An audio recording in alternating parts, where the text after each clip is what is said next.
ये है nectar of instruction Upadeshamrita का श्लोक नंबर 8। ठीक है, ये यहाँ पे दिया हुआ है श्लोक 8, और कुछ हिस्सा इसका यहाँ पे दिया है। ठीक है, मैं अपने यहाँ से पढ़ता हूं। तत्नाम रूपा चरिता आदि सुकीर्तना अनुस्मृत्यो क्रमेण रसना मनसि नियोजया तिष्ठन् व्रजे तत् अनुरागी जन अनुगामी कालम नयेत अखिलम इति उपदेश सारम। ठीक है, ये श्लोक है, ये इसका एक एक वर्ड का शब्दार्थ है। ठीक है, वर्ड का मीनिंग है। तो कई लोगों को जिनको श्लोक पढ़ना नहीं आता उनको दोबारा बताता हूँ, ये वर्ड बाय वर्ड श्लोक भी दिया हुआ है, तो आप इसको दोबारा से ऐसे करके पढ़ सकते हो। अगर किसी को संस्कृत नहीं भी आती, ऐसे करके पढ़ सकते हैं, क्योंकि ये वर्ड जो है, अब देखो ये वाला वर्ड है, एक बारी में नहीं पढ़ा जाएगा, इसलिए इसको तोड़ तोड़ के पढ़ेंगे। जैसे यहाँ पे देखो, नयेत अखिलम इति उपदेश सारम, 5 वर्ड से मिलके ये अकेला एक वर्ड बना है। ये वाला वर्ड यहाँ के 5 वर्ड से मिलके बना है, इसलिए नीचे से देख के हम पढ़ सकते हैं। बहुत इजी है, टफ नहीं है अगर हम यहां से पढ़ेंगे। ठीक है, अनुवाद इसका पढ़ते हैं। समस्त उपदेशों का सार यही है। सारे उपदेशों का क्या सार है? कि मनुष्य अपना पूरा समय, क्या लिखा है, पूरा समय, 24 घंटे, 1 2 3 4 नहीं, 24 यानी 24 आवर्स भगवान के दिव्य नाम, यानी भगवान का नाम हो गया, दिव्य नाम हो गया, हरे कृष्ण महामंत्र हो या जो सांप्रदायिक मंत्र हो, दिव्य रूप यानी भगवान का जो दिव्य रूप है या भगवान का कोई अवतार है उसका वो रूप, गुणों यानी भगवान की क्वालिटीज, तथा नित्य लीलाओं का सुंदर ढंग से कीर्तन तथा स्मरण करने में लगाए। तो नित्य लीलाओं का सुंदर ढंग से कीर्तन तथा स्मरण करने में लगाए। तो जितनी भगवान की लीलाएं हैं, क्या करना है, 24 घंटे का लगाना है। समस्त उपदेशों का सार यही है कि 24 घंटे इसी में लगे रहो। अब आता है, इसमें क्वेश्चन भी आएंगे, उसके बाद हम लेंगे। जिससे उसकी जीव तथा मन क्रमशः व्यस्त रहे, ताकि उसकी जीव भी व्यस्त रहे और उसका मन भी बिजी रहे। ठीक है, अब ये यहां पे बोला गया। अब इसमें क्वेश्चन पहला यही उठता है कि 24 घंटे देगा कौन? 24 घंटे का मतलब क्या है कि 24 घंटे तो कोई दे ही नहीं सकता, क्योंकि 24 घंटे में से हम अगर मान लो 16 माला करते हैं, 16 माला में से एग्जाम्पल हम लेते हैं कि हमने एक माला करी 7 से 8 मिनट में, तो 2 घंटे में हमने 16 माला करी। और प्रभुपाद जी लोग कहते हैं कि भक्त ने इतना ही बोला है भक्तों को कि आप 16 माला करो। ठीक है, और उसके बाद भक्त सोएगा भी, कम से कम 6 घंटा 7 घंटा सोएगा भी, सर्दी होगी तो और ज्यादा सो जाएगा, तो सोएगा भी, तो 24 घंटे तो बना ही नहीं। तो टाइमिंग को कैसे देखें, ही मतलब इसका मतलब क्या है कि 24 घंटे वो लगा रहे? 24 घंटे कोई नहीं लगा रह सकता, ये बात तो ट्रुथ है। तो यहाँ पे क्यों बोला? ठीक है, अब जीव को व्यस्त भी रखना है, सोते सोते तो जीव व्यस्त नहीं रहती, तो जीव को व्यस्त कैसे रखें, मन को कैसे व्यस्त रखें, अब इसको धीरे धीरे समझेंगे। ठीक है, पहले तो ये वाले क्वेश्चन आता है। अब नेक्स्ट आगे पढ़ते हैं। इस तरह से उसे ब्रज गोलोक वृंदावन धाम में निवास करना चाहिए। क्या करना चाहिए? वृंदावन धाम में निवास करना चाहिए, और भक्तों के मार्गदर्शन में कृष्ण की सेवा करनी चाहिए। भक्त के गाइडेंस में सेवा करनी चाहिए। मार्गदर्शन यानी डायरेक्शन कह लो या गाइडेंस कह लो। मनुष्य को भगवान के उन प्रिय भक्तों के पद चिन्हों का अनुगमन करना चाहिए। जो भगवान के प्रिय भक्त हैं, उनके पद चिन्ह यानी कि फुटस्टेप्स या उनके इंस्ट्रक्शंस को फॉलो करना चाहिए, जो उनकी भक्ति में प्रगाढ़ता से अनुरक्त है, यानी जो स्ट्रांगली भक्ति में लगा हुआ है उनको फॉलो करे, उनके फुटस्टेप्स को फॉलो करे। अब फुटस्टेप्स को फॉलो करना मतलब पैर ऐसे ऐसे करके रखना नहीं होता, यानी कि उनके जो वचन है उनको फॉलो करे, जो भगवान के प्रिय भक्त होते हैं। अब इसमें पहला वाला क्वेश्चन लेते हैं कि 24 घंटे कैसे माला करें? 24 घंटे कोई नहीं कर सकता, ना मैं कर सकता हूं, कोई भी हम में से नहीं कर सकता, कोई भी नहीं। कितना टाइम दे पाएगा? ज्यादा से ज्यादा 2 4 6 8, मगर काम भी करना है। एक तरफ तो भगवान गीता में कह रहे हैं कि अपना जो है क्या करो, अपने नियत कर्म को भी करो, और यहाँ पे आ रहा है कि 24 घंटे नाम जप करो, 24 घंटे भगवान की लीला सुनो। ऐसे कैसे हो सकता है? 24 घंटे तो पॉसिबल ही नहीं है। अब इसमें आता है डिसीजन। मान लो मैं अपना एक घर का काम कर रहा हूं, ठीक है, उस घर का काम करते करते एग्जाम्पल के लिए एक बेल बजी, ठीक है, बेल बजी। अब मैं उस काम को छोड़ के, मान लो मैं कुकिंग कर रहा हूँ, भगवान के लिए प्रसाद बना रहा हूँ या कुछ बना रहा हूँ, कुक कर रहा हूँ। अब मैं मान लो कुछ चॉप कर रहा हूँ, अचानक से बेल बजी, अब मैं चला गया। अब जब तक मैं बना रहा था तब तक तो भगवान की तरफ था ध्यान, अब किसी ने बेल बजाई तो ध्यान भटक गया। इसका मतलब तो 24 घंटे हो ही नहीं सकता कभी भी। तो भगवान ने 24 घंटे, ये वाली बात इन्होंने क्यों बोली, जो रूप गोस्वामी जिन्होंने शास्त्र लिखा है, ये बात उन्होंने क्यों बोली, इसका मतलब समझने का है, इस तरह से है। मान लो बेल बजाने के बाहर आया, बाहर बाहर जाके वो बोलता है लाओ पैसे दे दो, 10 रुपए दे दो, सिर्फ 10 रुपीज चाहिए मुझे, है ना। आपने उसको बोला कि नहीं नहीं हम नहीं देते, हम सिर्फ खाना देते हैं या भोग लगा हुआ प्रसाद देते हैं। अब वो नहीं माना, तो उसमें हमारी कॉन्शियसनेस यानी चेतना कहाँ गई, भगवान को। जैसे ही उसने 10 रुपए मांगा, हमें पता है कि 10 रुपए इसको देंगे, बाहर कलेक्शन होगा भीख का, और ये जाके दोबारा से या तो ड्रिंक कर लेगा या स्मोक कर लेगा, इसको हम पैसे नहीं देते। तो कहां से याद आया, क्योंकि हमने पढ़ा था, सुना था कि ऐसी जगह, गलत जगह दान नहीं देना चाहिए, सही व्यक्ति को दान देना चाहिए। हो सकता है वो उसको जाके मिसयूज करे उस पैसे को, हमें भी कर्म लगेगा अगर वो जाके शराब पी के हमारे दिए हुए पैसों की। अब क्या करें, ऐसे में जो हम उसको इमीडिएटली क्या करते हैं कि उसको लाके कुछ खाने को दे देते हैं। तो हमने एक तरह से उस बच गए कि हमने अपने पैसों का मिसयूज नहीं किया ऐसे को भीख देके। अब आता है कि ये तो हमने चलो बच गए, अब नेक्स्ट कैसे समझे इस चीज को। हर बार तो ऐसी सिचुएशन नहीं आएगी।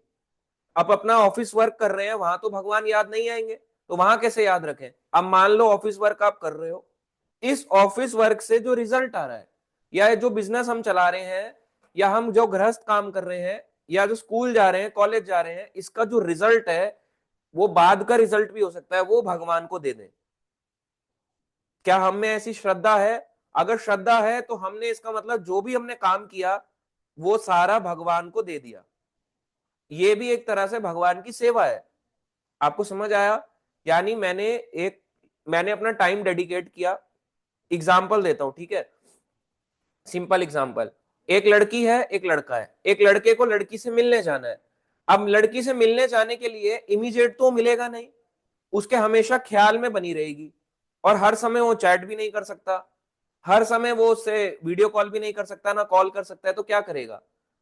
अब उससे जैसे मिलने जाना है 1 हफ्ते बाद, ठीक है, 1 हफ्ते बाद वीकेंड पे मिलने जाएगा, तो क्या करेगा, अभी से प्रिपरेशन स्टार्ट करेगा। और अगर मान लो उसको पतला होना है लड़की से मिलने के लिए, तो एक्सरसाइज शुरू कर देगा, मगर मन में क्या रहेगी, किसके लिए पतला हो रहा हूं, उस लड़की के लिए। क्यों कम खा रहा हूं, उस लड़की के लिए। तो मन कहाँ था, वहां पे। तो मन के अंदर भगवान को बसाना है। तो हम जो काम भी कर रहे हैं या पढ़ भी रहे हैं, कुकिंग में लगे हैं, घर के काम में लगे हैं, उसका आउटकम क्या है, क्यों हम कर रहे हैं। अब आपको समझ आया? तब वो हो सकता है कि वो हमने जो 24 घंटे अपने लगाए वो भगवान की सेवा में लग गए। पर अगर हमने वो नहीं लगाए, तो जितने भी घंटे हमने लगाए थे वो हमने अपने लिए लगाए, मगर भगवान के लिए हमने यूज नहीं करे। इस तरह से ये डिफरेंस आता है कि 24 घंटे वाली लाइन में और ये वाली, क्योंकि 24 घंटे तो कोई भी नहीं कर सकता। सोते हुए कैसे करोगे। अब आता है सोते हुए कैसे करें। सोते हुए तो ना तो कोई सुन सकता है, ना कोई ना माला जप कर सकता है, ना कोई चर्चा कर सकता है, तो कैसे करे। सोते हुए भी भगवान की सेवा हो सकती है।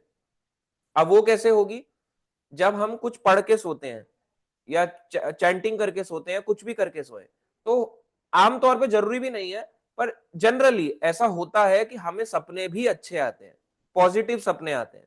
मगर वहीं अगर कोई गंदे काम करके सोए, शराब सिगरेट पी के सोए, जुआ खेल के सोए, लड़ाई झगड़ा करके सोए, तो उसके सपने भी गंदे आते हैं। अब जरूरी नहीं है कि हर केस में ऐसा ही हो, पर आमतौर पर जो भक्ति का कोई टास्क करके या भक्ति का कोई काम करके सोता है, उसको सपने अच्छे आते हैं। तो अब उसका सपने में भी जो मन था वो भगवान को लग गया। तो सब मन से भी भगवान की सेवा हो सकती है, यानी सोते हुए भी सेवा कर सकते हैं। मगर ये समझना थोड़ा मुश्किल है कि सपने में कैसे कर लेंगे। मान लो सपना नहीं आया, कोई भूत प्रेत का सपना आ गया, जबकि हमने तो शास्त्र भी पढ़ा था, ऐसा क्यों हो गया। तो इसमें समझने की बात यह हो सकता है भगवान ने जो कर्मा हमारे को रियल में भुगतना हो, वो हमने सपने में काट दिया। जो भगवान ने हमारे को रियल में देना था वो सपने में काट के साइड कर दिया, मगर भगवान ने मदद तो कर दी। मान लो रियल में किसी को एक्सीडेंट, गाड़ी ऐसे करके उड़ा देती, मगर वो भगवान ने गाड़ी में ऐसे करके दिखा दिया कि मार दिया। भूत प्रेत हो सकता है मुंह के सामने आते डराते, मगर वो सपने में आके डरा रहे, तो बच गए हम। इस तरह से भगवान ने कुछ ना कुछ काट दिया। तो इस तरह से हमारी सेवा हम 24 घंटे लग सकते हैं। आगे आता है मन और जीव इस तरह से भगवान की सेवा में व्यस्त रहते हैं। अब इसमें तात्पर्य में प्रभुपाद जी लिखते हैं, मैं स्क्रीन शेयर नहीं करूंगा, यहां पे लिखा हुआ है कि मन जो है, मन को ट्रेन करना सबसे बड़े जरूरी है, क्योंकि मन ही सबसे बड़ा मित्र है और मन ही सबसे बड़ा शत्रु है। तो भगवान भी कहते हैं जिसने मन को जीत लिया है उसके लिए मन सबसे बड़ा मित्र, और जिसने मन से हार गया है उसके लिए मन उसका सबसे बड़ा शत्रु। अब मन के ऊपर कंट्रोल करना है ना। चैंटिंग का मतलब क्या है? चैंटिंग का मतलब है, हिंदी में अगर देखें, मंत्र, मंत्र जाप करना। मंत्र का मतलब यही है जो मन को तार दे। तो मन को जो तार दे वो मंत्र होता है। और हम तो मंत्र भी नहीं करते, हम तो महामंत्र का जाप करते हैं। तो इसी मंत्र से ही मन कंट्रोल होगा, मगर वो कैसे होगा? धीरे धीरे धीरे ही होगा, लगे रहना पड़ेगा इस प्रोसेस में। तो मन को ट्रेनिंग देनी पड़ेगी, मन को शिक्षा देनी पड़ेगी। आगे आता है, यहाँ पे प्रभुपाद जी कहते हैं मन के अंदर जो संस्कार होते हैं वो कभी भी एक जीवन के नहीं होते। मन बड़ा हठीला होता है। जब भी हम मर जाते हैं, मृत्यु हो जाती है, किसी की भी हो जाती है, उसका जो बाहरी ये शरीर है, बाहरी शरीर उसका नष्ट हो जाता है। ये वाला शरीर यानी कि जो बाहरी पहचान है ये हमारी खत्म हो जाती है। आत्मा की पहचान एज इट इज बनी रहती है। मगर आत्मा और शरीर के बीच में एक लेयर होती है जिसे कहते हैं मन बुद्धि अहंकार। इसको और इजी वे में समझाऊं तो जैसे हमारा शरीर है, शरीर के ऊपर एक स्वेटर है, उसके ऊपर ये जैकेट है। समझ आया? शरीर है, स्वेटर है, फिर एक जैकेट है। मान लो जैकेट उतार दें, मान लो शरीर नष्ट हो जाए, फिर भी स्वेटर तो बनी रहेगी। अगर जैकेट उतर जाए, भारी शरीर नष्ट भी हो जाए, मगर स्वेटर तो बनी रहेगी। ऐसे ही जो हमारा मन बुद्धि अहंकार है वो नष्ट नहीं होता। जब से हम इस संसार में आए हैं तब से मन में नए नए नए नए नए नए थॉट्स चलते आ रहे हैं। और वो हम सोचेंगे कि मन को हम शिक्षा देंगे इमीडिएटली कंट्रोल हो जाएगा, नहीं। जिसने मन में जितनी गंदी चीजें बसाई हैं उतना ही टाइम उसको उसको कंट्रोल करने में लगेगा। ये एक जन्म का संस्कार नहीं है, कई जन्मों के संस्कार साथ साथ चलते हुए आते हैं। हर जन्म में हो सकता है हम कभी मनुष्य रहे हो, कभी कीट पतंगा रहे हो, कभी हाथी रहे हो, कभी कुछ और रहे हो, अलग अलग योनियों से आए हैं। क्या हमारे संस्कार हमने सीखे अलग अलग योनियों में, हमें क्या पता। तो जैसे जैसे उसका मन में बसता गया वो सब चीजें उसको बसी हुई है मन के अंदर, तो मन की धुलाई करने में टाइम लगता है। इस तरह से प्रभुपाद जी इसमें कहते हैं कि गीता में क्या कहते हैं भगवान, कि मन के अंदर जो ऐसा थॉट रहेगा अगला जीवन उसको वैसे ही मिलेगा। भगवान कह रहे हैं भगवत गीता 8वां अध्याय 6 नंबर श्लोक में, यम यम वापी स्मरण भावम त्यजत अंते कलेवरम तम तमेविति कौन्तेय सदा तद्भाव भाविता। भगवान कह रहे हैं शरीर त्यागते समय मनुष्य जैसा सोचेगा उसे वैसा शरीर मिल जाएगा। अगर मेरे मन के अंदर गंदी चीजें बसी हुई हैं, अगर मैंने पूरे जीवन जाप नहीं किया, चैंटिंग नहीं करी, सुना नहीं, पढ़ा नहीं, कहीं मंदिर नहीं गया, दर्शन नहीं करा, भगवान की सेवा नहीं करी, तो जैसे संस्कार इस जीवन में मैं बनाऊंगा वही मन में बस जाएगा और वही अंत समय में आएगा। अगर एक व्यक्ति ने पूरे जीवन में शराब ही पी है, अंत समय में उसको किसके शराब सपने आएंगे? शराब की बोतलों के, बार्स के। अगर किसी ने पूरे जीवन पर स्त्री संग किया है तो उसको मरते समय क्या सपने आएंगे? उसको लड़कियों के सपने आएंगे, और जो लड़कियों के सपने आएंगे वो भी लड़की बन जाएगा अगले जीवन में। अब वो कब बने पता नहीं, हो सकता है वो कई योनियों के बाद बने, क्योंकि उसके कर्मा इतने गंदे थे। पहले उसको नीचे की योनियों में डालेंगे, फिर उसको लड़की बना देंगे। और कहाँ की लड़की ये भी नहीं पता, हो सकता है अफ्रीका की बना दे, हो सकता है चाइना की बना दे, जो खोपड़ी का सूप पीती हो चमगादड़ का, देखने में गोरी मगर चमगादड़ खूब सूप पीती हो, क्या कर लोगे आप? तो ये मन के ऊपर है ना, मन के ऊपर विचार है। तो जैसा जैसा वो पूरे जीवन में करेगा वही उसके मन में संस्कार बस जाएगा। पहले पिछले जन्मों का तो हम काट नहीं पाए, इस जीवन में हम कुछ बसा नहीं रहे, तो उसका जीवन कैसे होगा? अगला गंदा ही जाने वाला है। इसलिए इतने सारे लोग जो है दुखी क्यों है? क्योंकि अभी के जो उनके संस्कार है वो नष्ट हो गए, इस जीवन में कुछ करा नहीं। कितने लोग आजकल देखो, अभी रिसेंट एक केस आया बैंगलोर का, उसमें आता है कि एक पर्सन है, जो भी उनका रीजन रहा, चाहे उनकी वाइफ ने उनसे कुछ मांगा पैसे मांगने का, उसकी वजह से उन्हें सुसाइड कर लिया। आमतौर पे ये केस कॉमन हो चुका है। तो कई भक्तों ने भेजा कि प्रभु जी ऐसा भी हो रहा है। अब इसमें पहले तो मुझे नहीं पता लगता, पर जब पता चल जाए कि सुसाइड क्या है तो लोग कहेंगे हो ये तो न्यूज देखते हैं। एक्चुअली न्यूज देखना पर्पस नहीं है। पर्पस ये है कि ऐसे केसेस के थ्रू लोगों को समझाना कि भाई ऐसे क्या हो गया था। ये कह रहे अतुल सिभास ऐसा केस कि ऐसा क्या हो गया था कि लोग सुसाइड करने पे उतर आते हैं। 3 करोड़ एलिमनी मांगी गई उनसे, उनकी वाइफ ने 3 करोड़ रुपए मांगे और वो नहीं दे पाए। ऐसा क्यों हो जाता है लोगों को? अपनी ही पत्नी जिसके साथ वचन लिए कि क्या कि किसी के साथ मैं परिस्त्री संग नहीं करूंगा, जहां जाऊंगा वाइफ को लेके जाऊंगा, वाइफ भी वचन दे रही है मैं पतिव्रता बन के रहूंगी। कहाँ गया पतिव्रता, कहाँ गए वचन, सब भूल जाता है आदमी। सबके सब यूं नष्ट एकदम से। और उसके बाद देखो उनने 3 करोड़, वाइफ हस्बैंड वाइफ अलग हो गए और 3 करोड़ रुपए मांग रही है। और जब वो नहीं पे कर पाए, आमतौर पे तो क्या होता है, व्यक्ति सोचता है कि अपनी जान को छोड़ देना ही एक सॉल्यूशन है। मगर क्या ये सॉल्यूशन है? अगर कोई समझदार होगा तो उसको पता होगा कि मरने के बाद अगर ऐसे कोई जबरदस्ती मर जाता है कि भगवान ने लाइफ दी भी है, मान लो 70 साल जिएगा, मगर कोई सुसाइड कर ले, क्यों करा? मन में ऐसे थॉट आ गए थे। चैंटिंग नहीं करी, भजन तो बहुत दूर की बात, चैंटिंग हियरिंग क्या होती है। मन में ऐसे गंदे थॉट आ गए, संस्कार खराब हो गए, ऐसे थॉट्स जब बस गए मन के अंदर, इस वजह से व्यक्ति ने सुसाइड कर लिया। अब उसको जीना था मान लो 70 साल, उसने सुसाइड कर लिया, जो भी एज थी 40 50 जो भी एज थी, जितने साल तक उसने रहा तब तक तो उसको मनुष्य जीवन था। जो बाकी के बचे हुए साल थे जो उसको भगवान ने देने थे, उतने टाइम तक के लिए भगवान अब उसको भूत प्रेत बनाएंगे, तो कोई फायदा नहीं हुआ। आप सोचो इतना समय उसने मेहनत करी, सब कुछ लगाया और एंड में जाके सुसाइड कर लिया। मगर समझदार व्यक्ति कभी ऐसा काम नहीं करेगा, उसको पता है सुसाइड करने से इसका फल मिलेगा। और अगर हम दूसरी चीज देखें, वाइफ का भी देखें ऐसी सिचुएशन, मैं इसलिए बता रहा हूं क्योंकि पता होना चाहिए ऐसे भी केसेस हो रहे हैं। आंख बंद करके नहीं जीना चाहिए, कल को हमारे साथ भी हो सकता है।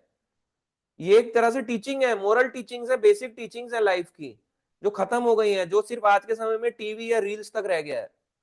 तो ये मोरल टीचिंग्स है, इससे पता होना चाहिए कि ऐसा नहीं करना है, क्या करना है क्या नहीं करना, ये भी बहुत बड़ी चीज है लाइफ में समझना को। अब इसमें है कि जो वाइफ थी उनको क्या 3 करोड़ मांगने चाहिए? नहीं, क्यों मांगे? अरे जिनके साथ आप रहते हो, पत्नी को बोला जाता है, शास्त्र में बोलते हैं, भागवतम में बोलते हैं। अब ये बड़ा हार्ड है, प्रभुपाद जी कहते हैं कि पति चाहे कितना भी गलत हो, पत्नी को माननी चाहिए। इसका मतलब ये नहीं है शराब पी के उसके मुंह पे धुएं उड़ा रहा है और पत्नी कैसे हो या उसके साथ गलत काम कर रहा है, नहीं, उसमें नहीं सहना। सहने का मतलब है कि ठीक है पति का हो सकता है कोई डिसीजन गलत हो, मगर पत्नी को एक्सेप्ट करना चाहिए कि पति की वैल्यू करनी चाहिए, उसको रिस्पेक्ट करनी चाहिए। पहले के समय में पत्नियां नाम भी नहीं लेती थी, अपने पतियों का नाम भी नहीं लेती थी। लोग कहते थे उम्र छोटी हो जाती है, ऐसा हो जाता है, ऐसे कह के कोई नहीं बुलाता रजत सुन मेरी बात ऐसा कोई नहीं बोलता रेमुना बिहारी सुन मेरी बात, कोई नहीं बुलाता था पहले ऐसे अपने पतियों को। पहले रिस्पेक्ट दी जाती थी। क्यों होता था ऐसा? क्योंकि एज गैप ज्यादा होता था, पहला रीजन। क्योंकि लड़कियां पहले टाइम पे एज जनरली शादी होती थी 11 साल 12 साल, आपने देखा होगा। और लड़कों की जो शादी होती थी वो होती थी 21 साल 22 साल, मतलब 8 से 10 साल का एक एवरेज गैप होता था। अगर हम अपने ग्रैंड पेरेंट्स को भी देखें, उनको टीचिंग्स दी जाती थी। लड़की को ऐसा नहीं समझा जाता था कि ये हमारे घर में हम कोई बाइक खरीद के ले आए हैं, उसको बेटी की तरह, जैसा भी हो घर घर की बात है, वो सब अपना अपना जाने। मगर फिर भी आमतौर पे टीचिंग्स दी जाती थी कि गृहस्थ कार्यों में कैसे हेल्प करनी है। ठीक है, तो टीचिंग्स, मोरल बेसिक टीचिंग्स के थ्रू ही जीवन चलता था। कोई स्पेशल उन्होंने किताबी पढ़ाई नहीं करी थी। मगर कितने कितने साल जी जाते हैं, 90 90 साल जी जाते हैं, 100 साल, 80 ईयर्स तो आम था लोगों का जीना। हम बहुत पुरानी बात नहीं कर रहे कि बीते सदियों की बात कर रहे हैं। अभी करंट जनरेशन में भी आप देखो जिनके ग्रैंड पेरेंट्स हैं, वो 80 90 नॉर्मली जी जाते हैं और बहुत ठीक होते हैं। उनका जितना घुटनों में दर्द होता है उतना 25 साल के लड़के के घुटने में दर्द हो रहा होता है। तो आप देखो कितना डिफरेंस आ गया पहले के और आज के टाइम में। क्यों? मोरल टीचिंग्स, बेसिक टीचिंग्स ही खत्म हो गई हैं। लोग थोड़े से धार्मिक भी थे पहले, बहुत ज्यादा धार्मिक थे। क्यों करते थे लोग ये सब? सुबह उठते थे, पूजा पाठ शुरू करते थे, लड़कियों को सिखाया जाता था नहीं ऐसे करना है, पतियों की रिस्पेक्ट करनी है, पति को नाम से नहीं बुलाना। और एज गैप भी होता था तो ऑब्वियसली कैसे कोई नाम से बुलाएगा, तो ये भी डिफरेंस था। तो इसलिए रिस्पेक्ट दी जाती थी। पर आजकल नाम तो क्या, नाम तो बहुत छोटी बात हो गई, अब तो पति बदल लेते हैं, फैशन है ना। इच्छा नहीं हुई तो पति बदल लिया, लड़की का मन नहीं करा, लड़की से दूसरी शादी कर ली, लड़के का लड़की से मन नहीं करा तो दूसरी शादी कर ली, एक्स्ट्रा मैरिटल अफेयर कर लिया। ये बहुत कॉमन हो चुका है। शादी तो अब मजाक हो चुका है, ये कलयुग का लक्षण है बहुत बड़ा। और ये क्यों हो रहा है? क्योंकि लोग देखो, कलयुग आएगा उसमें कोई डाउट नहीं है, कलयुग बढ़ेगा उसमें नहीं है, पर कुछ लोग तो बच सकते हैं, कुछ तो समझदार होंगे सोसाइटी में जो इससे बच जाएंगे। उन्हीं समझदारों को पकड़ के इंफॉर्मेशन दे दो। आपको क्या करना है, अपने घर में हमें मॉरल टीचिंग्स ये बेसिक देनी चाहिए, सिखाना चाहिए। तो वो जो हम सिखाएंगे उसको, उससे भी ये जो भजन है ना 24 घंटे वो कर पाएगा। अगर किसी को पीएचडी करनी है, पहले दिन तो कोई यहां तक नहीं आएगा, पहले उसको स्कूल लेवल पार करना पड़ेगा। तो उसको बेसिक स्कूल बेसिक्स टीचिंग्स तो सिखाओ, जरूरी नहीं है स्कूल जाके कोई महारथी बनेगा, उसको मोरल टीचिंग्स सिखाओ। नहीं कोई जानता, इसलिए केसेस हो जाते हैं, लोग सुसाइड कर लेते हैं, कोई पैसे मांग लेता है। और वचन ऐसे देते हैं जैसे पता नहीं कौन सा इन्होंने बिल साइन किया है, कोई ट्रीटी पास करी है, मगर कुछ नहीं होता है। वचन वचन कलयुग में कोई काम नहीं आते। इसलिए ये बेसिक टीचिंग्स होनी बहुत जरूरी है। और मन ऐसा हो जाता है, क्योंकि मन के अंदर जैसे ऐसे विचार भरे होंगे पूरे जीवन, अब भक्ति करी नहीं, वही उसने अंत का समय में जो उसने स्मरण किया, अगला जीवन उसको मिल जाएगा। अगर उसने पूरे जीवन माला करी हो, पूरे जीवन भक्ति करी हो, बच जाएगा। अंत समय में भगवान कहते हैं अगर उसको नहीं भी याद आएगा तो मैं खुद आऊंगा, उसको याद दिलाऊंगा कि तुमने मेरा भजन किया है। और अगर फिर भी उसकी भक्ति 100% नहीं होती, कुछ परसेंटेज पे रह जाती है, तो भगवान कह रहे नो टेंशन, मैं आपको अगला जीवन भगवान मनुष्य जीवन दूंगा। तो टेंशन तो कहीं भी नहीं है, फायदा ही फायदा है भक्ति का। तो कोई नुकसान नहीं है जीवन के साथ भी, अभी भी, और जीवन के बाद भी। तो भक्ति बहुत फायदेमंद है, बिल्कुल भी भक्ति में कोई किसी भी तरीके का नुकसान नहीं है। मगर ये हमारे मन को हमने टीचिंग देनी पड़ेगी सारी की सारी। अगर मृत्यु के समय भगवान का हम चिंतन करते हैं तो कहां जाएंगे? सीधा गोलोक धाम में। अगर मृत्यु के समय कोई चिंतन करे किसी और चीज का, तो नीचे की योनियों में। अगर कृष्ण का करे, विष्णु का करे, तो भगवान के धाम को जाएगा। आगे यहां पे लिखते हैं कि जीव को ट्रेनिंग देने के लिए एक बहुत अच्छी चीज है, वो है भगवान का प्रसाद। इसको प्रसाद देना चाहिए। अगर आप जीभ पे लगाम लगाना चाहते हो, आप चाहते हो कि आपकी जीभ पे कंट्रोल हो, आपके मन में कंट्रोल हो, आपको अपनी जीभ पे लगाम लगानी होगी कि जो खाऊंगा भोग लगा हुआ खाऊंगा, जो भी खाऊंगा केवल और केवल भोग लगा हुआ ही खाऊंगा। अगर आप भोग नहीं लगा सकते तो उसको धीरे धीरे पर्पस जान सकते हो कि प्रभु जी मेरे पास सॉल्यूशन नहीं आ रहा है कि मैं कैसे भोग लगाऊं, मुझे गाइड करो, मैं क्या कर सकता हूं अपनी परिस्थिति में। तो उसको उसके अकॉर्डिंगली समझाएंगे। ऐसा थोड़ा ना है कि उसको भी यही बोलेंगे कि नहीं आप भी खड़े हो जाओ, टन टन टन टन टन टन घंटी बजाओ और आप भी भोग लगाओ, नहीं लगा सकते। तो स्टार्टिंग फर्स्ट प्रोसीजर क्या है कि वो फर्स्ट पहली सीढ़ी तो चढ़े भोग की, उसको फिर उस तरह से बताया जाता है। आमतौर पे अगर कोई नहीं लगा सकता, उसको हम बोलते हैं अगर आप कुछ भी नहीं कर सकते, अभी पहले तो आप सिर्फ और सिर्फ हाथ जोड़ो। अगर हाथ भी नहीं जोड़ सकते, फोन पकड़ो, फोन में अपना भोग मंत्र खोलो और उसको पढ़ो पहले। जो भी आप खा रहे हो पहले तो ये पढ़ो कि लिखा क्या है। हो सकता है भगवान उसको एक्सेप्ट भी ना करे, मगर आपकी बुद्धि ने तो एक्सेप्ट कर लिया कि मुझे भोग लगाना है। अब आपकी धीरे धीरे यहां से इच्छा बढ़ेगी, मगर कोशिश करो ये सब चीजें रेगुलर रूटीन में फॉलो करने की। जब ये हम फॉलो करते हैं तो जीप पे कंट्रोल आएगा, जिसकी जीप पे कंट्रोल नहीं उसका मन पे कंट्रोल नहीं आएगा। और इसमें लिखते हैं कि और क्या करना है चाहिए? भगवान के वृंदावन धाम में या किसी धाम में निवास करना चाहिए। अब निवास करने का मतलब क्या हुआ? ठीक है, वृंदावन धाम को लोग सोचते हैं कि केवल वृंदावन ही वृंदावन है, ऐसा नहीं है। बांके बिहारी को लोग सोचते हैं वृंदावन है, ये तो कुछ भी नहीं है, बहुत छोटा है। जो आप बांके बिहारी कह रहे हो मतलब 0.000000001% में आता है बांके बिहारी। बाकी की लीला स्थलियां कहाँ है? यानी कि 84 कोस, यानी 252 किलोमीटर का ब्रज मंडल है। तो भगवान यहाँ पे रूप गोस्वामी जिन्होंने शास्त्र लिखा है हमारे गोस्वामी परंपरा में, वो कह रहे हैं कि ब्रज धाम में रहो।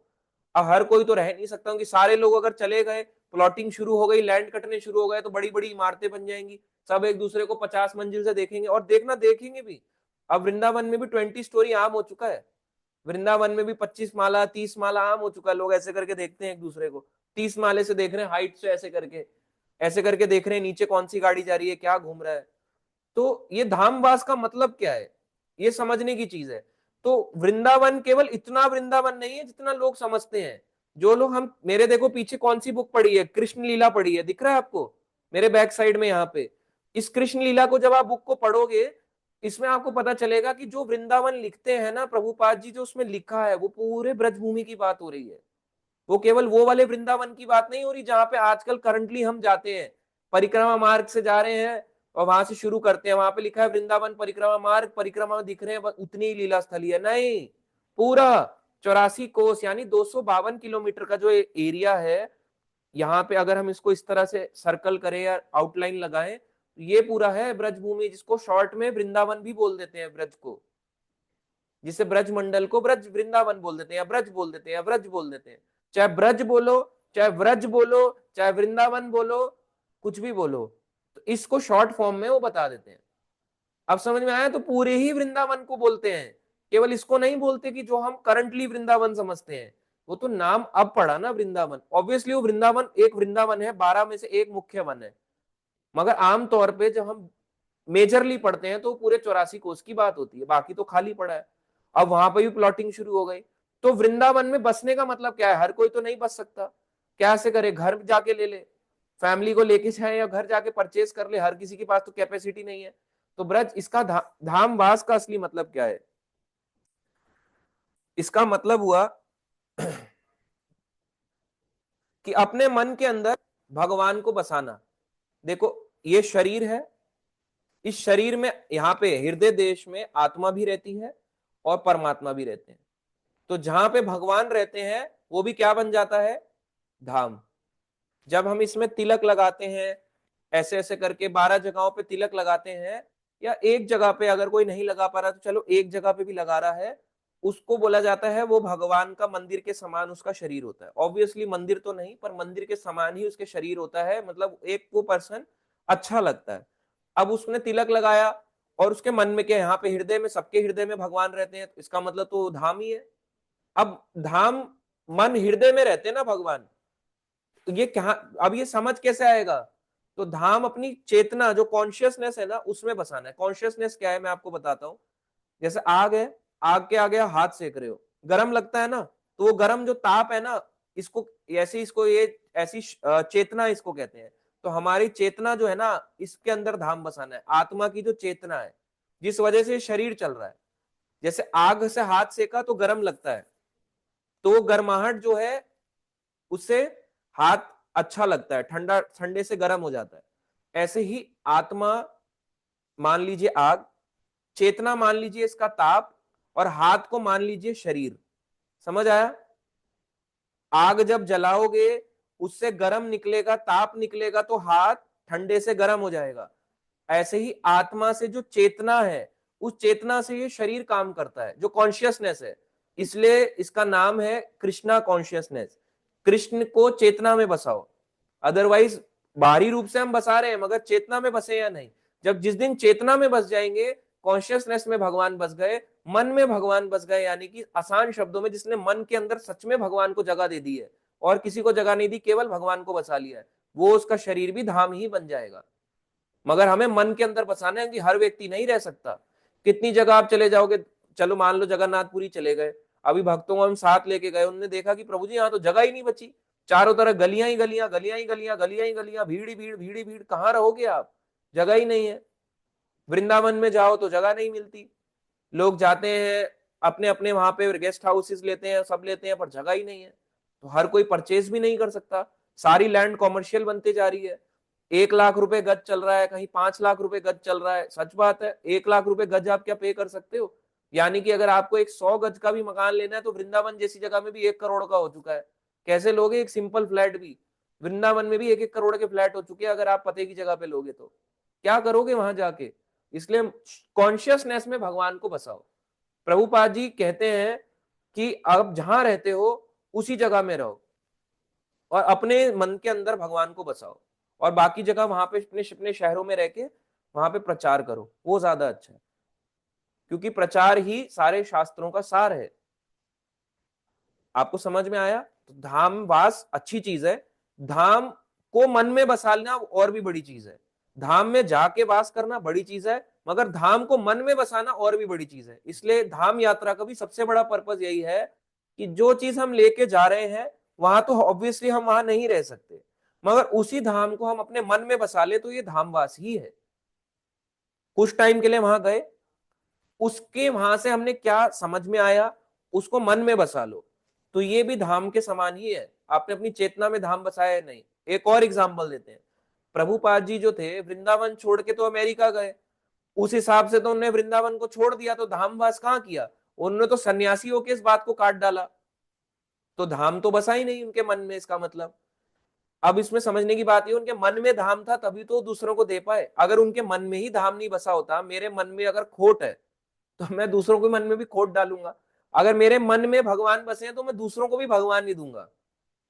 अगर हमारे अपने मन में भगवान बनेंगे तो हमने परिवार में, दोस्तों में, रिश्तेदारों में भी भगवान ही बांटेंगे।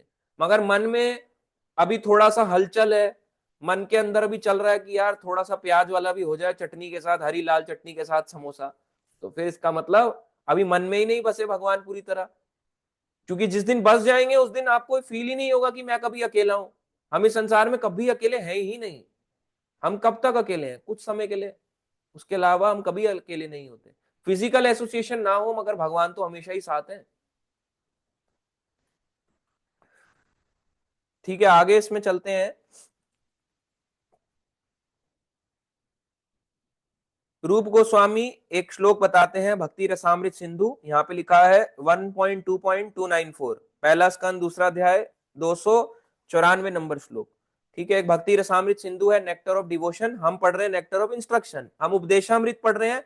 मगर वो कह रहे हैं कि भक्ति रसामृत सिंधु में भी एक जगह उन्होंने लिखा है कि भक्त को सदैव ब्रज के दिव्य क्षेत्र में निवास करना चाहिए और सदैव कृष्णम स्मरणम जन्म चास्य पृष्ठम, अर्थात भगवान श्री कृष्ण तथा उनके प्रिय पार्षदों के स्मरण में लगना चाहिए। मन को धाम में लगा, यानी भगवान की कथाओं में बसाना चाहिए, उनके स्मरण में बसाना चाहिए। और भक्त को सदैव धाम में निवास करना चाहिए। सदैव तो कोई नहीं कर सकता, तो मन की ही बात हो रही है। हर समय हम नहीं रह सकते फिजिकली। आप कब तक चले जाओगे? मान लो धाम यात्रा लेके गए, कोई आपने देखा हमारे ग्रुप में आज तक कि बोले जगन्नाथपुरी ले गए, दो चार वहीं छूट गए, आए ही नहीं अभी 1.5-2 महीने से। कब तक रहेंगे? अफोर्ड ही नहीं कर पाएगा व्यक्ति, आ जाएगा घर। या गोवर्धन ले गए, बोले वहीं रह गए, आया ही नहीं, पिछले 1.5 महीने से बच्चा घर नहीं आया हमारा। वो भी आ जाते हैं, सब घर आ जाते हैं, सबको घर आना ही आना है। अपने मन के अंदर धाम को बसाया या नहीं, अपने मन के अंदर भगवान को जगह दी या नहीं, ये सबसे इंपॉर्टेंट है धाम का मतलब।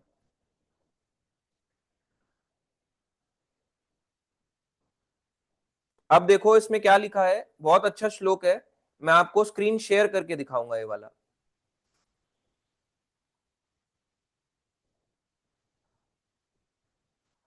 ये लिखा है, सेवा साधक रूपेण सिद्ध रूपेण चात्र ही तदभावलिप सुनाकार्य व्रज लोक अनुसारतः।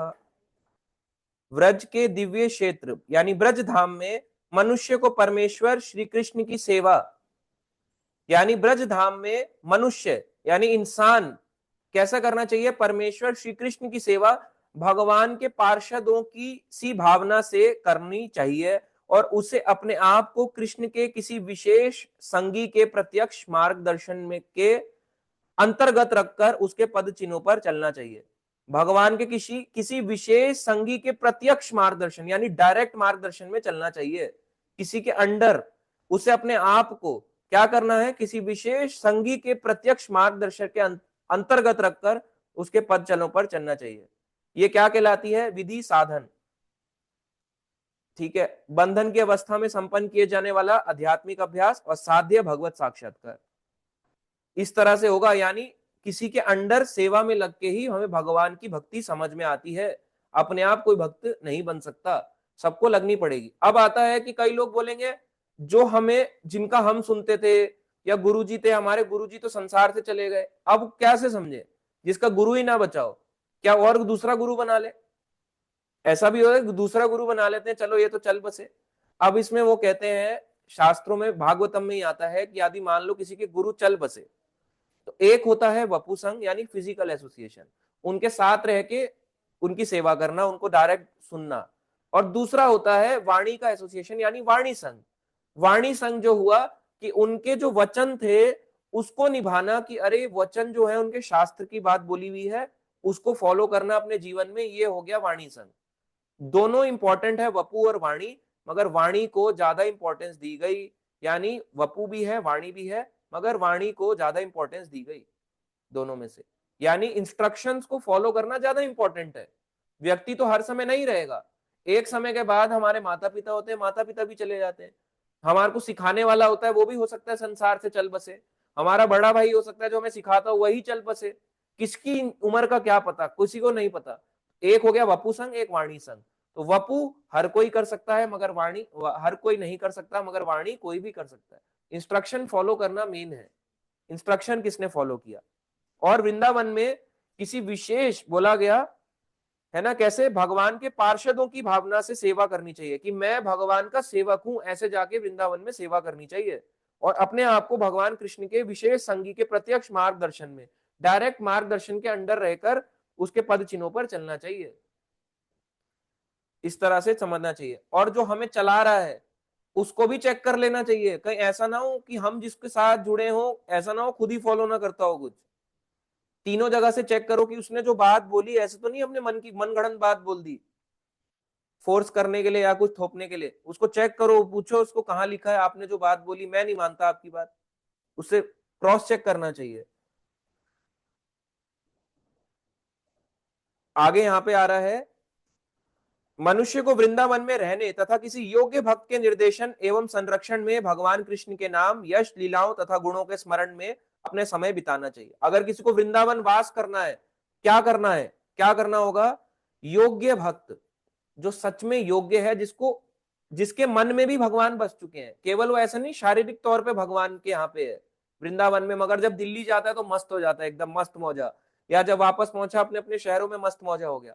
जिसने सच में यहाँ पे भी भगवान को बसाया हुआ है, वृंदावन में आके भी या ब्रजभूमि में आके, और जब यहाँ से बाहर चला गया, यानी चाहे किसी भी धाम में हो, वापस अपने शहर को लौट गया, क्या शहर में इसने धाम को बसाया हुआ है?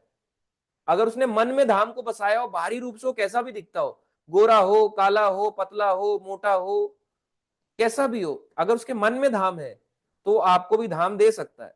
ऐसे व्यक्ति के योग्य भक्त के अंडर रह के वहां पे वृंदावन में क्या करना चाहिए, भगवान के नाम, यश, लीलाओं और गुणों का स्मरण करने में अपना समय बिताना चाहिए, तब वो धामवास कहलाता है।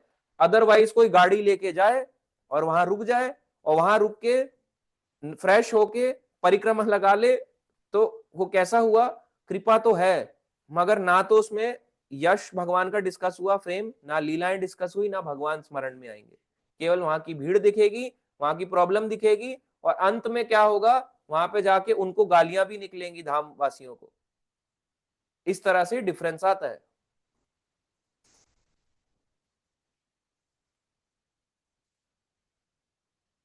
अब इसमें आ रहा है कि क्या लिखा है, देखो, नवदीक्षित अवस्था में मनुष्य को सदैव कृष्ण कथा सुननी चाहिए। जो भी नियोफाइट है, यानी जो भक्ति में नया है, उसको कृष्ण कथा सुननी ही चाहिए, अदरवाइज वो भक्ति में आगे नहीं बढ़ सकता। आगे बढ़ने के लिए सुननी है। जो भी नवदीक्षित, नवदीक्षित का इसका मतलब ये नहीं है नई दीक्षा दी है, हरि नाम दीक्षा, कोई भी हो जो दिव्य ज्ञान में यानी नया है अभी, उसको कथा सुननी चाहिए। और पुराना वाला छोड़ दे क्या, उसको तो और करनी चाहिए, ये नए वालों के लिए तो है ही। इसे कहते हैं भगवान की श्रवण करना, श्रवण दशा कहलाता है। और इस तरह से जब वो इसको एक्सेप्ट कर लेता है, ठीक है, अब इसमें बहुत टफ लिखा हुआ है, ठीक है, मैं उसमें नहीं जाऊंगा, इजी वे में समझाऊंगा। जब वो कथा सुनता है, कथा करने से प्रभुपाद जी कहते हैं उसको स्वीकृति, एक्सेप्टेंस आती है कि भगवान कुछ है। और जब एक्सेप्टेंस आती है तो उसको स्मरण आता है। समझ में आया, पहले जब सुनेगा तभी तो एक्सेप्टेंस आएगी कि भाई भगवान भी कुछ है।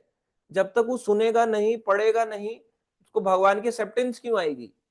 मैक्सिमम लोग आप देखो परिक्रमा लगा रहे हैं, सब कुछ कर रहे हैं, क्या कमी है उनकी लाइफ में कि वो वृंदावन जाके या ब्रज में जाके भी नहीं समझ पाते वृंदावन को इतने सालों से। क्योंकि पहली चीज जो करनी थी श्रवण, वो उसी में ही कच्चे हैं। वो किसी को भी जाके सुन लेते हैं, वो उसको श्रवण कहते हैं, ये श्रवण नहीं है। हम प्रभुपाद जी को कॉपी कर रहे हैं, प्रभुपाद जी बैठ गए इनकी कथा में बैठ के सुन लिया, अरे वो प्रभुपाद जी हैं, वो तो सुन लेंगे। आप सुन लोगे तो हम भटक जाएंगे। किसी भी कथा में जाके बैठ के कथा सुनना कथा नहीं होता, ये भी एक बात है। किसकी कथा सुने ये भी जरूरी है, क्यों किसके साथ जाएं ये भी जरूरी है।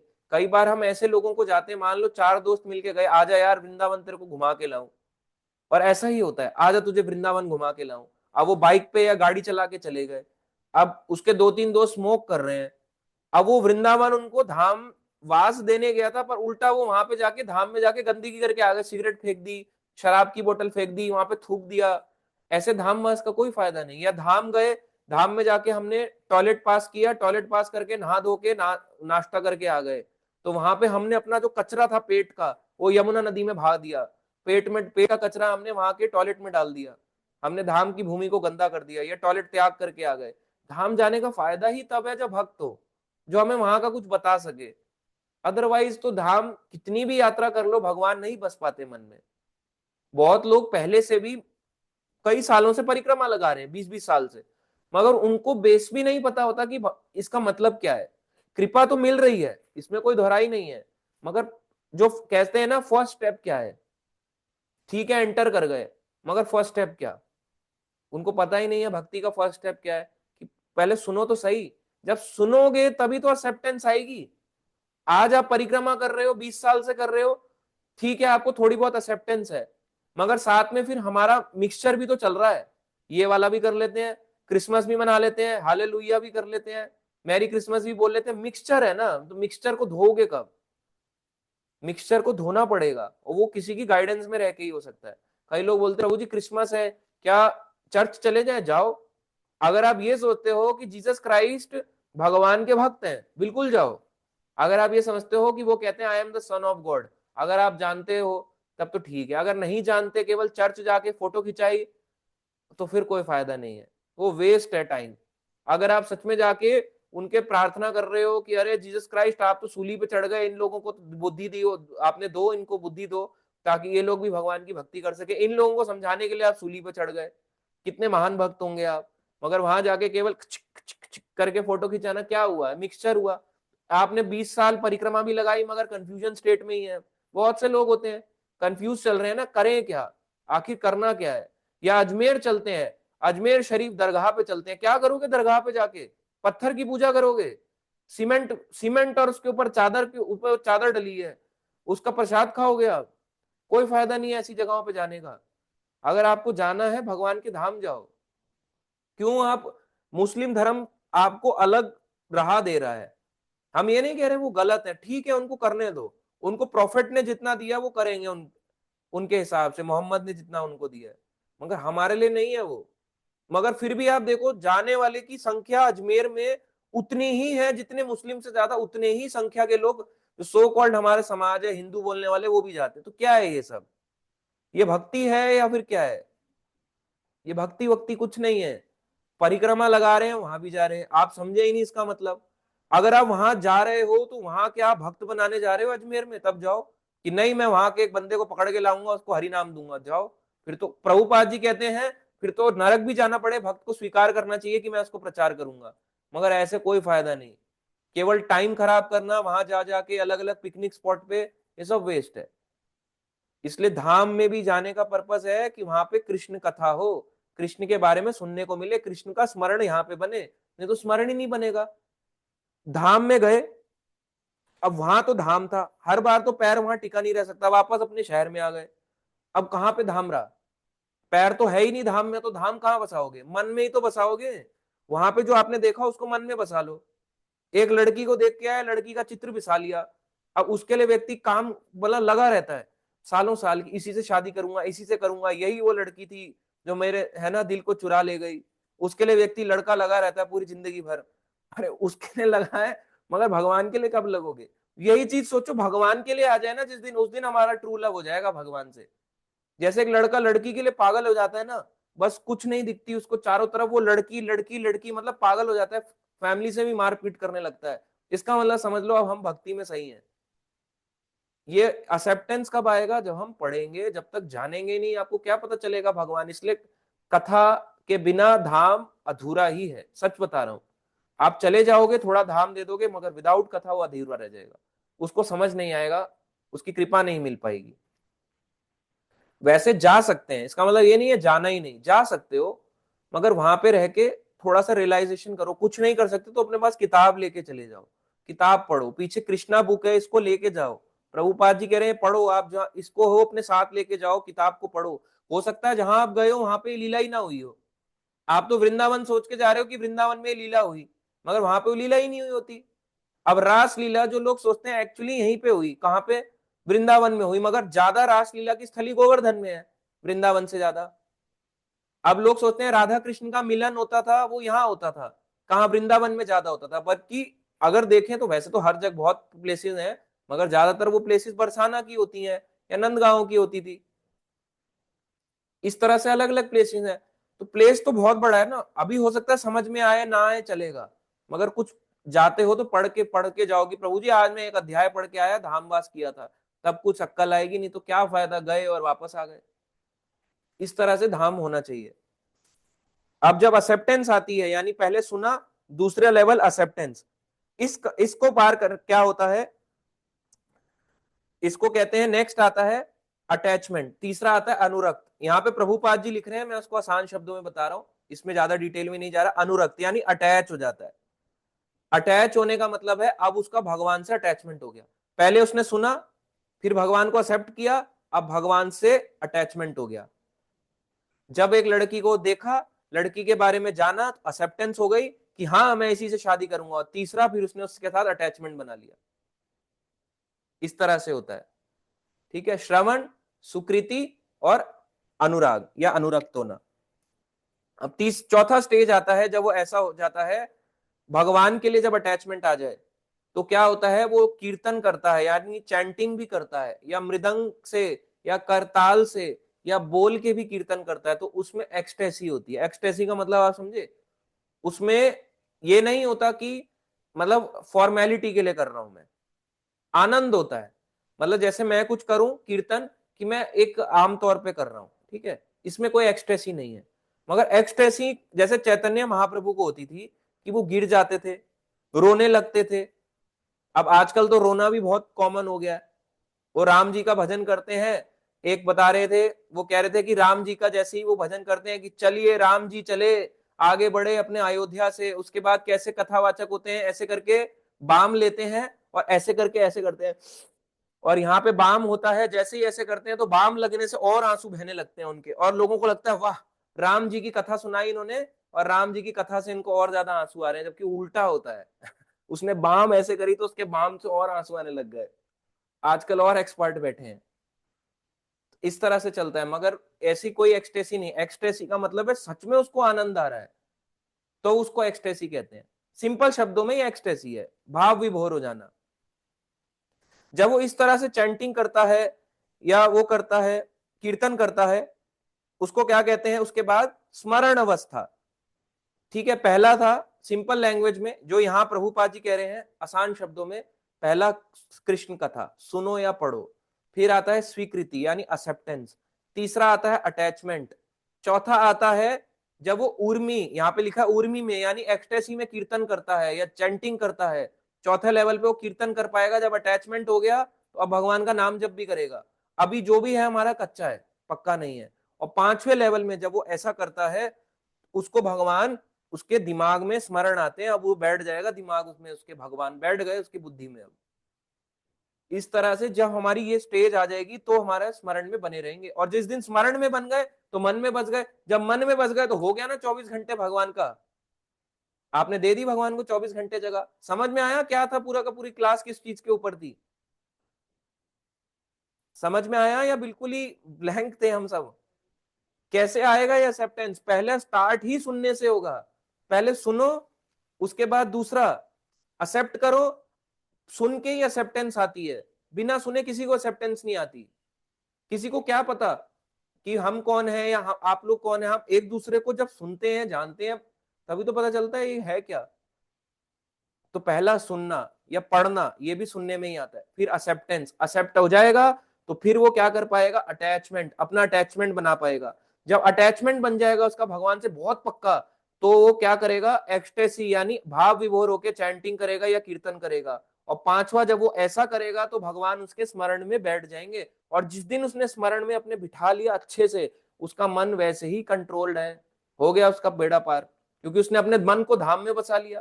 क्योंकि यहाँ पे लिखा था धाम वृंदावन को जाके बसो, तो वो फिजिकली तो जा नहीं सकता क्योंकि उसके पास पैसा नहीं है, उसने आप उसी धाम को अपने मन में बसा लिया, हो गया। ये था पर्पस। इसलिए ये सब चीजें हमें जरूरी हैं।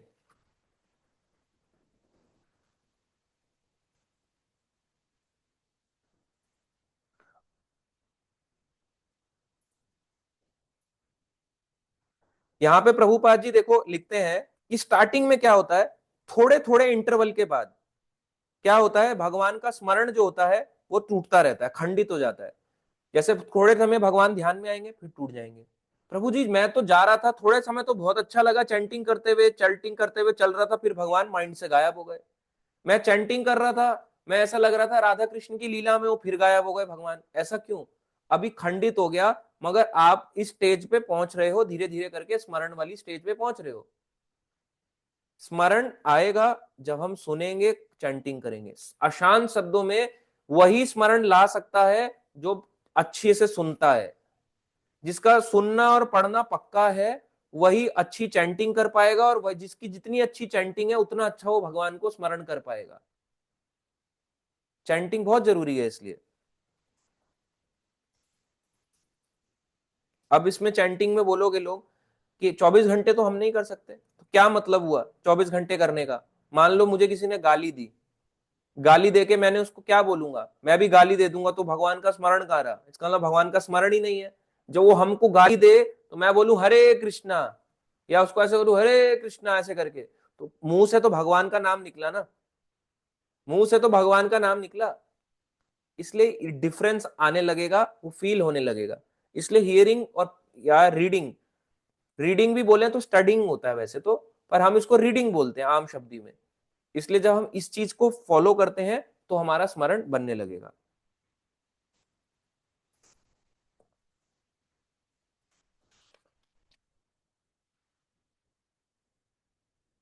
और जब ऐसा होता है, जब भगवान स्मरण में रहते हैं, आगे प्रभुपाद जी कहते हैं कि वो भगवान से किसी ना किसी प्रकार का अटैचमेंट बनाएगा। अब यहाँ पे दो प्रकार की भक्ति दी गई। कैसा होता है? एक होता है वैदी भक्ति, और दूसरा होता है रागानुगा भक्ति। दो तरह की भक्ति है, अभी इसमें भी ज्यादा डिटेल में नहीं जाएंगे। वैदी भक्ति मतलब हुआ नियम वाली भक्ति, जिसमें नियम है, भाई उठ जाओ, ये कर लो, माला कर लो, ऐसे मत करो, भोग लगाओ, खाना ये खाओ, ऐसे मत बैठो, है ना, ये वाला मत कपड़ा पहनो, भगवान को प्रणाम करो। ये वैदिक भक्ति है, रूल रेगुलेशन। रागानुगा भक्ति में इसका मतलब रूल रेगुलेशन नहीं होते क्या? उसमें रूल रेगुलेशन बोल के नहीं फॉलो कराने पड़ते, ऑटोमेटिकली फॉलो होते हैं। अगर मुझे मान लो सुबह 4 बजे उठना है, तो मेरे को अलार्म लगाने की जरूरत नहीं पड़ेगी। मुझे नींद आनी बंद हो जाएगी कि सुबह 4 बजे अगर मेरे सोता रह गया तो मैं क्या करूंगा। मगर हमारे साथ कभी कभी होता है, रोज नहीं होता। रोज तो हम सब अलार्म से ही उठते हैं, चाहे जैसे मर्जी लगाएं। देखो हो सकता है किसी की नेचुरल नींद खुल भी रही हो, अब वो हो सकता है 7 8 या 9 बजे सो गया, तो 4 बजे उठ जाएगा, ऑटोमेटिकली उठ जाएगा।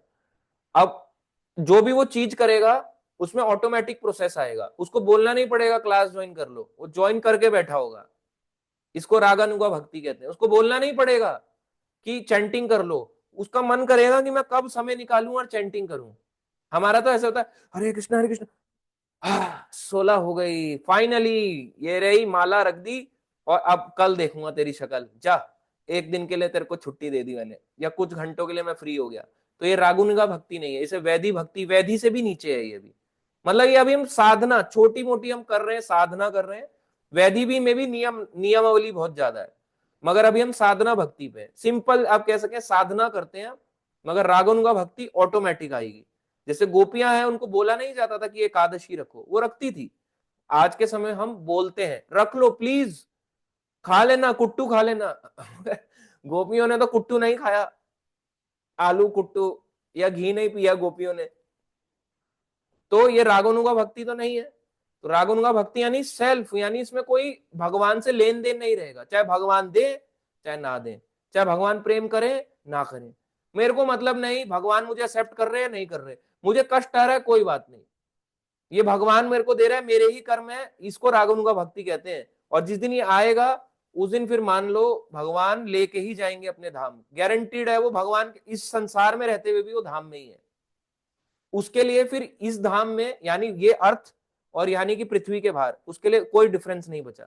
ये भी जगह उसके लिए धाम बन गई, क्योंकि उसको एक्सेप्टेंस आ चुका है कि मैं शरीर ही नहीं हूं, मुझे करना है तो करना है बस कृष्ण के लिए, मुझे देते रहे, मुझे मारते रहे, पीटते रहे, मुझे कोई फर्क नहीं पड़ेगा, मैं भक्ति करूंगा। एक्सेप्टेंस आ गया ना, तो ये एक्सेप्टेंस इस दिन आ जाएगा, इसे रागुण का भक्ति कहते हैं। और वैदिक भक्ति होती है नियम वाली, इसमें नियम दिए जाते हैं, नहीं करो 16 माला, प्रभुपाद जी ने बोला 16 माला करो, अच्छा ऐसे नहीं भोग लगाओ, प्रभुपाद जी ने बोला है भोग लगाओ, भोग लगा के खाओ। रागानुगा भक्ति का मतलब ये नहीं है भोग लगाना छोड़ देता है, वो लगाएगा ही लगाएगा, वो ये नहीं देखेगा कि मुझे लगाना है नहीं लगाना, उसके लिए चॉइस ही खत्म हो गई। ये नहीं देखेगा कि भगवान ने खाया है नहीं खाया, पहले शादी करूं या पहले क्लास लूं या पहले भगवान को भोग लगाऊं, वो सारी चीज करेगा और करके ही रहेगा, वो भक्ति को कभी कॉम्प्रोमाइज नहीं करेगा। वो कभी कभी हम में आता है मगर 24/7 नहीं होता। तो हम कभी कभी भगवान वो झलक देते हैं, जैसे होता है ना पिक्चर में बीच बीच में क्या कहते हैं उसको, अ, उसको दिखाने के लिए क्या कहते हैं, बीच बीच में पिक्चर के बीच में क्या कह रहे हैं, क्लाइमैक्स नहीं, क्लाइमैक्स तो एंड हो गया, मतलब बीच बीच में दिखाते हैं कि देखो पिक्चर और इंटरेस्टिंग होती जा रही है। तो वैसे ही भगवान बीच बीच में लाइफ में हमें थोड़ा थोड़ा जोश देते रहते हैं, वो जोश से हमें ऐसा लगता है, स्पॉइलर कह लो या कुछ कह लो, इस तरह से भगवान देते रहते हैं कि हमें और अच्छा जोश मिले। तो कभी कभी हमारे को फील आता, कभी नहीं आता, तो भगवान कभी कभी उसका टेस्ट दे देते हैं रागा नुगा वाला, मगर वो टेस्ट अभी आया नहीं, उसको आने में बहुत टाइम लगेगा। ये दो तरह की भक्ति होती है। और रागानुगा भक्ति में जो स्मरण होता है उसमें भगवान ये नहीं बोलना पड़ेगा कि स्मरण में है या नहीं, रहेंगे ही रहेंगे। इसलिए बोला गया जो 24/7 24 घंटे भगवान का नाम जप करो, कीर्तन करो, जो श्लोक में स्टार्टिंग में बोला गया, इसका मतलब ये था, इस लेवल तक हमें पहुंचना है कि हमारे को बोल के ना कराया जाए, ऑटोमेटिकली करूं, बोलना ना पड़े किसी चीज के लिए कि ऐसा करना है वैसा करना है, ऑटोमेटिकली। तब ये श्लोक तक हम इस लेवल तक पहुंच पाएंगे। अदरवाइज अभी हम इस श्लोक के लेवल पे नहीं है, तो ये बहुत ऊंचा है। अभी हमें लग रहा होगा कि मैं इस श्लोक को ना फॉलो कर रहा हूं, मुझे लग रहा है मैं तो सारा कुछ फॉलो कर रहा हूँ, नाम जब भी हो रहा है, दिव्य रूप भी देख रहा हूँ, गुण भी देख रहा हूँ, लीलाएं भी सुन रहा हूँ, आनंद ही आनंद है। थोड़ा देर के लिए, हर समय के लिए नहीं है, बीमार पड़ जाएंगे, छोड़ देंगे फिर से। और जब भगवान के धाम एक व्यक्ति जाता है इस शरीर को छोड़ने के बाद, तो 5 तरह के मेन रस होते हैं। रस का मतलब क्या है, रसना जूस नहीं, रस का मतलब है 5 प्रकार का संबंध भगवान से। एक होता है इसमें शांत रस। शांत रस यानी जब हम भगवान के धाम में पहुंच जाए या इस जन्म में भी रहे, कैसे भी कोई रहे, शांत रस का मतलब है शांत भाव से भगवान की सेवा करना। तो भगवान के गोलोक धाम में या भगवान के धाम में जैसे पेड़ होता है, वो शांत होकर भगवान की सेवा करता है। भगवान की यहाँ पे बोला गया लकुटी यानी स्टिक होती है, वो भी शांत रूप में सेवा करती है। उसमें भी प्राण होते हैं, भगवान की स्टिक में भी प्राण होते हैं, भगवान की बांसुरी में भी प्राण होते हैं, तो वो भी शांत रूप में भगवान की सेवा करती है। गाय भी शांत रूप में सेवा करती है, भगवान को दूध पिलाती रहती है। तो ये शांत रस होता है। दूसरा होता है भगवान का दास्य रस, यानी भगवान, अपने आप को भगवान का दास मानना, कि मैं भगवान का एक नित्य दास हूं, मुझे सेवा तो करनी करनी है, तो कोई ना कोई दास सर्वेंट के रूप में भगवान की सेवा करना। तीसरा सखा भाव में, मधुमंगल, सुबल, श्रीदाम, सुदामा, ऐसे करके सखा के रूप में सेवा करना। चौथा आता है वात्सल्य, यानी माता पिता, यानी नंद, यशोदा, वसुदेव, देवकी, इनकी तरह माता पिता की जैसे सेवा मिल जाए भगवान कृष्ण की, या तो ऐसी सेवा मिलती है। और पांचवा आता है, वो आता है माधुर्य भाव, यानी प्रेमी प्रेमिका की तरह, जैसे गोपियां कृष्ण की करती थी। उन गोपियों में प्रमुख गोपी थी राधा रानी, सबसे इंपॉर्टेंट मुख्य गोपी राधा रानी। तो जैसे वो कृष्ण को कभी भूल नहीं पाती थी, हमेशा कृष्ण को प्रेमी प्रेमिका, अपने पतियों को छोड़ के चली आती थी कृष्ण की सेवा के लिए। ये नहीं सोचती थी कि उनके घर वाले या समाज क्या बोलेगा, उनके लिए रेडी रहती थी। तो ये प्रेमी प्रेमिका का जो संबंध है, इसको टॉप मोस्ट बोला गया, माधुर्य भाव को। तो ये इस तरह से है, शांत, दास्य, साख्य, वात्सल्य और माधुर्य। 5 तरह के भगवान के हैं, कोई किसी से कम नहीं होता। ये हमें कब पता चलेगा, धीरे धीरे धीरे, कि मेरा भगवान से कैसा संबंध है। अभी तो हमारे स्मरण में पूरे समय भगवान बैठे ही नहीं, अभी तो हम भूल जाते हैं। स्मरण में बिठाने का मतलब ये नहीं है कि हम अपने गृहस्थ कार्यों को छोड़ देंगे, उनको करते हुए अगर बिठाएंगे तो फायदा है। हर चीज में ओवरऑल आउटकम हमें भगवान को देना है। एक बच्चा पूरे घंटे टाइम नहीं कर सकता भगवान की सेवा, उसको स्कूल भी जाना है, मगर स्कूल पढ़ने के बाद कॉलेज पढ़ने के बाद जब वो फाइनली कमाने लगा, कमाने के बाद अगर उसने भगवान को दे दिया, भगवान कहेंगे मैं इसी दिन का तो वेट कर रहा था कि कब तू खाएगा, लाएगा और पका के मुझे भोग लगा के खिलाएगा, कब तू ये चीज समझेगा कि मैंने तेरे को इतनी सारी चीजें दी, अब तेरे को भी मुझे लौटाना है, तो मेरे लिए तू कपड़े लेके आया, मैं खुश होऊंगा। जैसे पेरेंट्स वेट करते हैं ना अपने बच्चे का, बच्चा बड़ा हो जाता है, मांगते हैं क्या? स्कूल में होता है नहीं मांगते, कॉलेज में भी नहीं मांगते, मगर कॉलेज में बोलना शुरू कर देते, कमाना चालू कर दे नहीं तो तेरे को ऐसा ऐसा हो जाएगा तेरे साथ, बोलना शुरू कर देते हैं। तो भगवान डायरेक्टली नहीं बोलते, इनडायरेक्ट वे में झटके आते हैं लाइफ में। अब वो, अब जब उसने कॉलेज पार कर लिया, जॉब ले ली, या कहीं ऑफिस में या कहीं पे चला गया, बिजनेस सेटअप कर लिया, अब जो उसने पैसा कमाया, अब जब वो पेरेंट्स की सेवा करता है तो पेरेंट्स को बड़ा आनंद आता है कि अब हमारा बच्चा हमारे लिए कर रहा है, हालांकि कुछ चाहिए नहीं उनको, कहते हैं हम खुश हैं, कम में भी रह लेंगे, मगर अच्छा लगता है। वैसे ही भगवान को अच्छा लगता है कि सब कुछ देने वाला मैं ही हूं, कोई बात नहीं, इतने इतने घंटे नहीं लगाए, मगर फाइनली इतने घंटे लगाने के बाद अब समझ पाया, इसका जो टोटल निचोड़ निकाला इसने मुझे दे दिया, स्कूल का, कॉलेज का। इस तरह से हमारे को अपनी मन की दशा में भगवान को बसाना है। और वो कैसे होगा?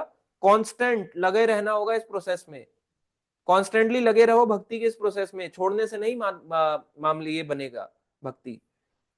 आपको समझ में आया कि 24 घंटे का एक्चुअली मतलब क्या था यहाँ पे? रूप गोस्वामी भी जो थे 24 घंटे, ये भी एक मुस्लिम शासक के अंडर काम करते थे, 24 घंटे तो इन्हें भगवान की सेवा बाद में करने को मिली, तो इन्हें छोड़ा नहीं था। चैतन्य महाप्रभु ने कहा नहीं आप करते रहो, अभी संन्यास मत लेना, अभी मत लेना, अभी मत लेना। सनातन गोस्वामी को भी उन्होंने कहा अभी संन्यास मत लेना, अभी मत लेना। लास्ट में वो आके मिलके उनको प्रयागराज आके मिलते हैं, और उनकी बड़ी बड़ी दाढ़ी होती है, कोई उनको पहचान नहीं पाता कि ये कोई बहुत महान संत है या सनातन गोस्वामी होंगे, इतनी बड़ी बड़ी दाढ़ी रख के आते हैं।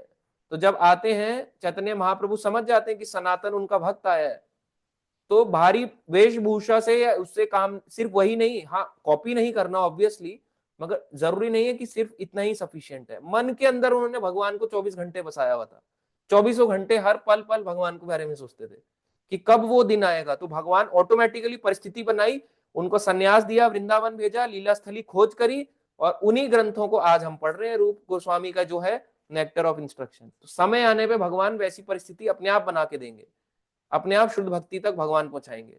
लगे रहना है प्रोसेस में, अभी से कॉपी मत करने लगा 24 घंटे, पता चले घर बार बर्बाद हो गया, मार पिटाई हो गई, पति मार रही है, वाइफ हस्बैंड को मार रही है, बच्चा पेरेंट से लड़ रहा है कि यहाँ 24 घंटे वाली बात लिखी थी, मेरे को 24 घंटे करना है। कॉपी नहीं करना है कभी भी, समझ के करना चाहिए हर चीज को। ठीक है, आज का ये टॉपिक हो गया कंप्लीट। अब हम इसके रिलेटेड क्वेश्चंस को लेते हैं।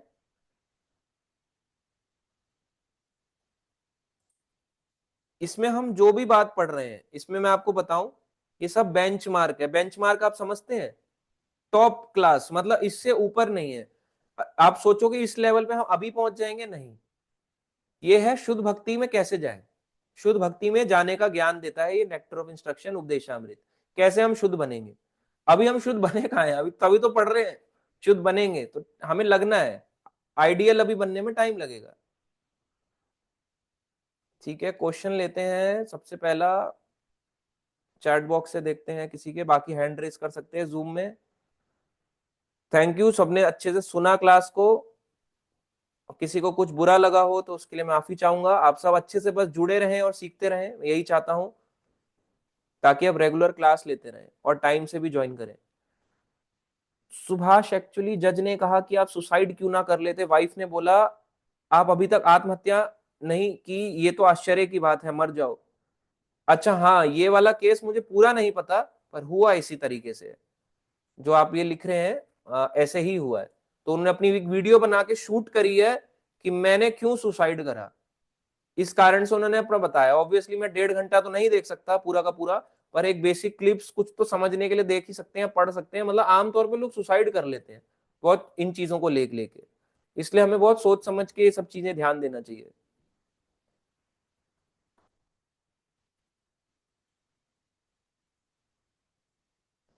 मेरी बुआ की शादी 10 इयर्स की पे हुई थी।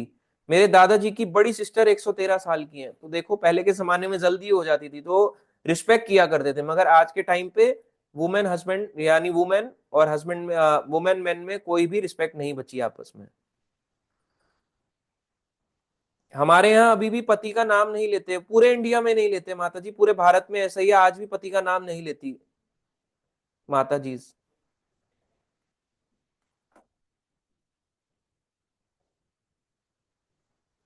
भौतिक जगत में सरवाइव करना काफी कठिन है। यहाँ हर जगह नॉन, बिना नॉन प्रसादम ही है, बिल्कुल यहाँ हर जगह प्रसाद तो नहीं मिलता। नॉन प्रसादम को इग्नोर भी करना चाहिए, करेक्ट। देखते हैं और क्वेश्चंस।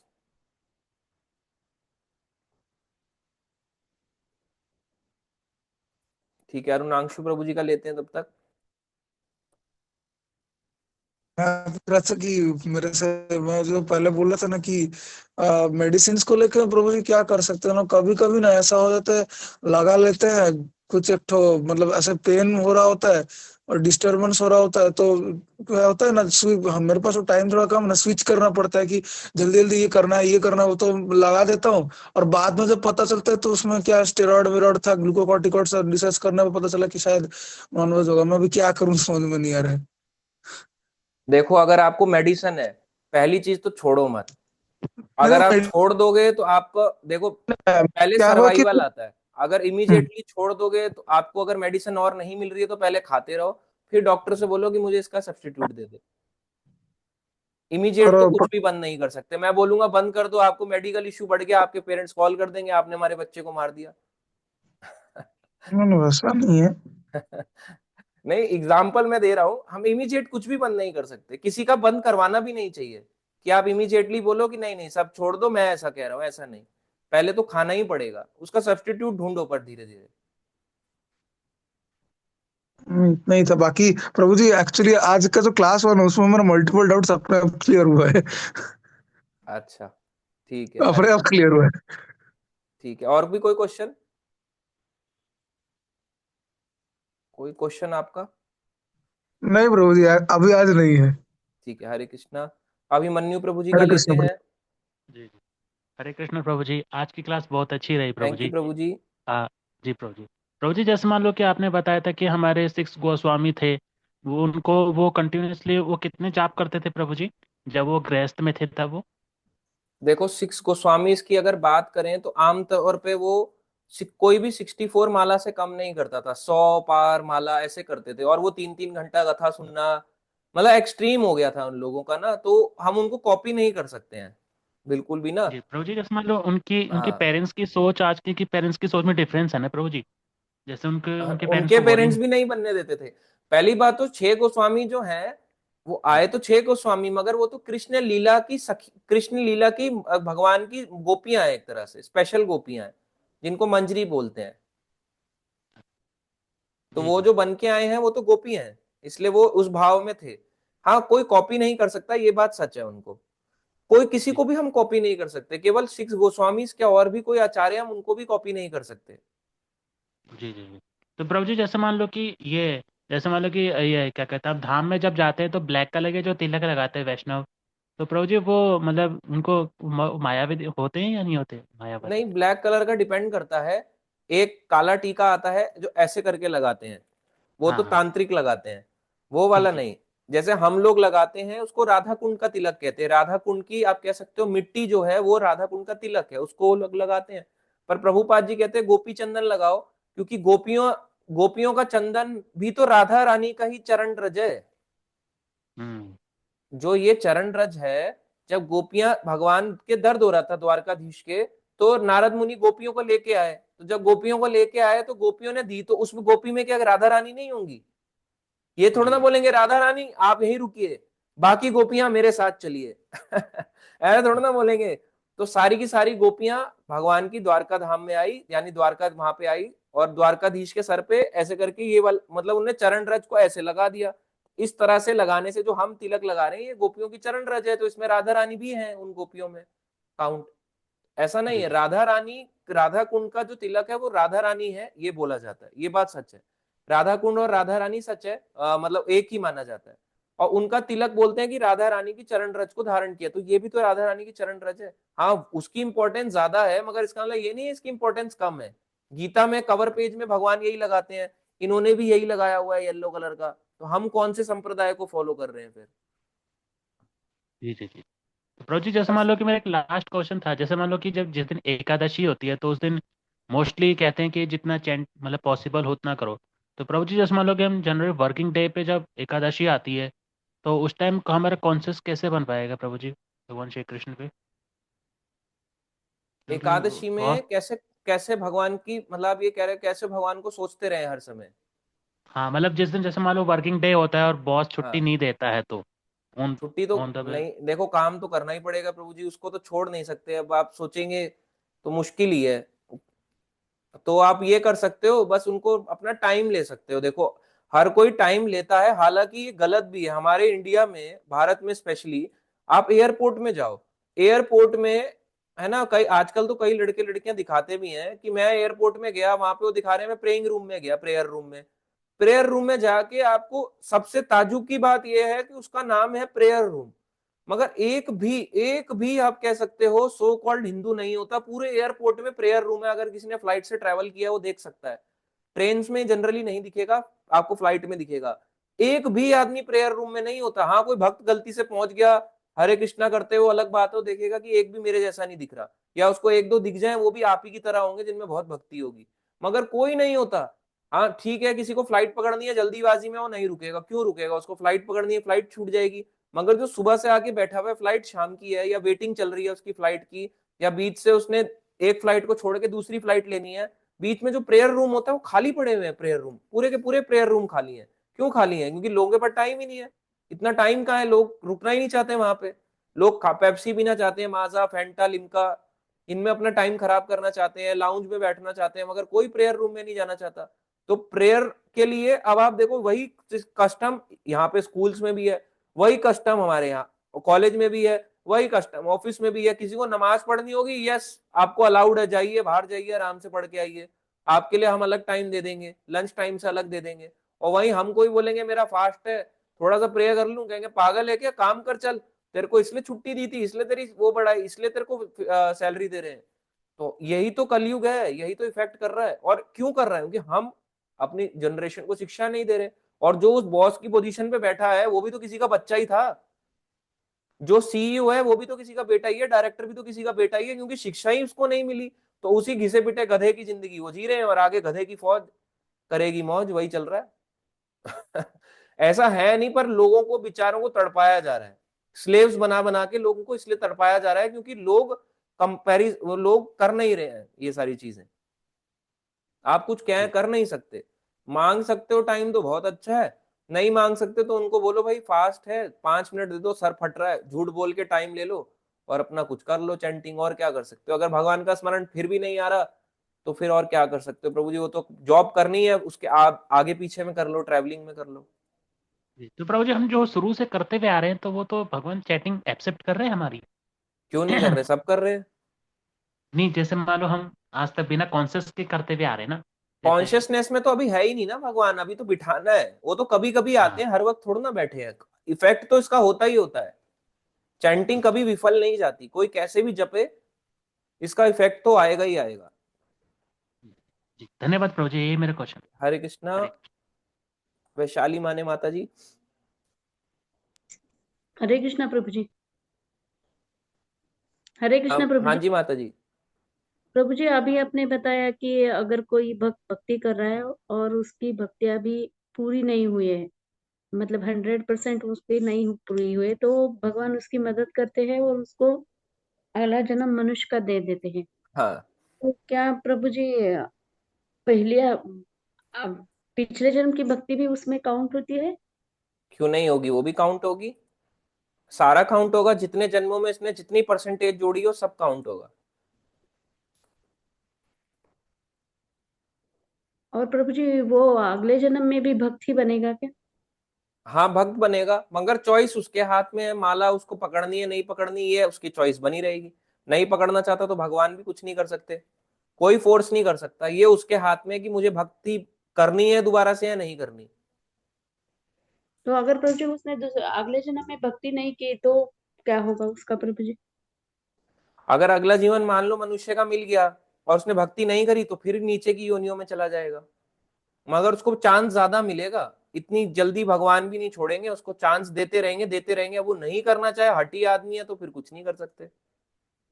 और प्रभु जी अभी हम भक्ति कर रहे हैं तो इसका मतलब यह है कि हमने आगे पिछले जन्म में भी भक्ति की भक्ति है। करी है, हाँ हमने करी है, ये बात सच है। अच्छा प्रभु जी ठीक है, यही क्वेश्चन थे मेरे प्रभु जी। हरे कृष्ण, आज की हरे क्लास कृष्ण। बहुत अच्छी थी प्रभु जी। थैंक यू माता जी। आनंदा माता जी। हरे कृष्णा प्रभु जी। हाँ हरे कृष्णा।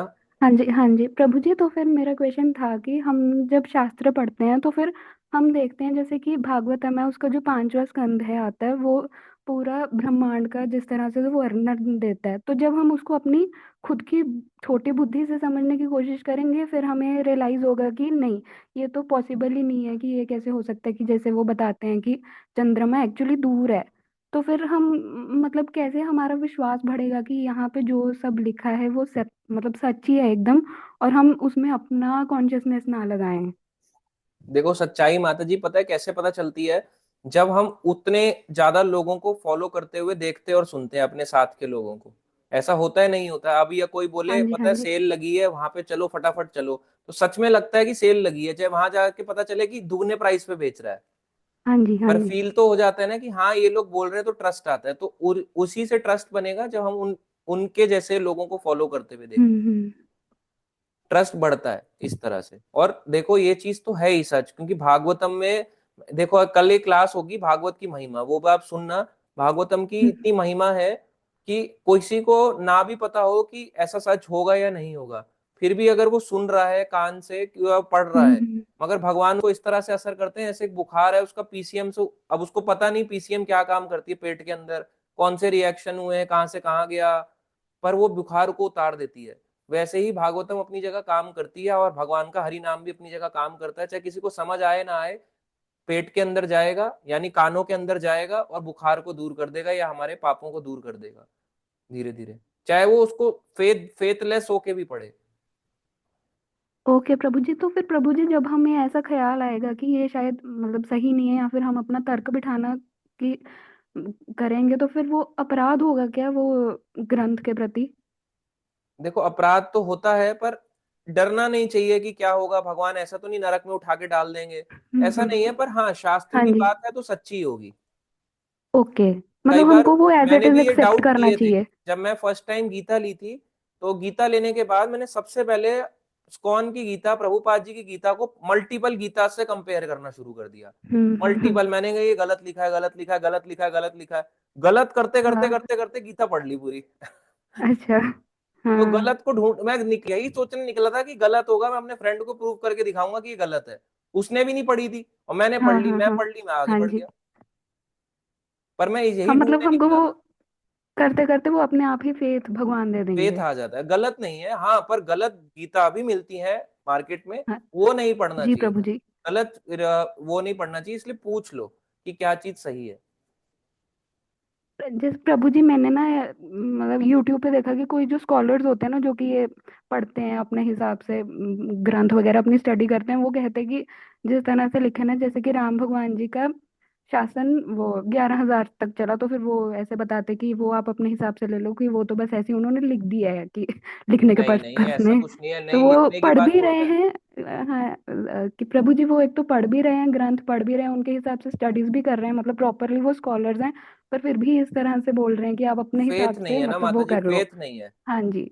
और जी उस प्रभु फेथ जी। के बिना ज्ञान कभी काम ही नहीं करेगा। फेथ तो लाना पड़ेगा। अगर इतना पढ़ने पे भी फेथ नहीं आ रहा, तो फिर एक रीजन है इसका कि पिछले जन्म के संस्कार या पिछले जन्म के जो उनका मन है उसमें बहुत कचरा बसा हुआ है।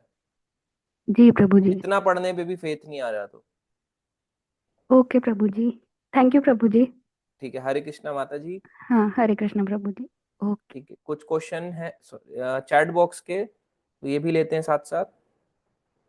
अनिला कालरा माता जी, I am getting to know this for the first time, that's how कथावाचक शो टीयर्स। नहीं ये सच बात है, वो ऐसे करते हैं बाम लगा के और आंखें से आंसू ही आंसू आते हैं।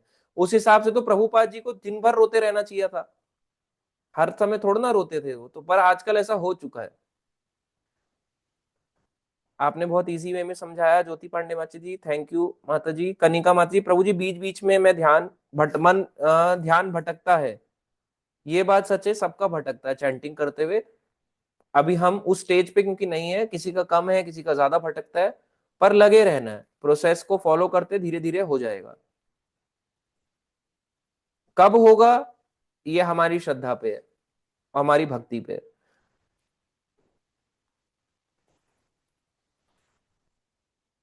True Prabhu ji, hearing is very important. Doctor Rajni माता जी, हाँ जी करेक्ट माता जी। ठीक है, सावित्री नेगी माता जी का लेते हैं क्वेश्चन। अच्छा प्रभु जी, धन्यवाद प्रणाम। प्रभु जी, ये हम चैंटिंग करते हैं ना, तो क्या स्पीड होनी चाहिए हरे कृष्णा महामंत्र की? क्योंकि कोई तो बहुत जल्दी जल्दी में 1 घंटे में 1.5 माला, मतलब 16 माला से ऊपर माला कर देते हैं। मेरे तो होता नहीं, मेरे तो पूरा 2 घंटे लगते हैं।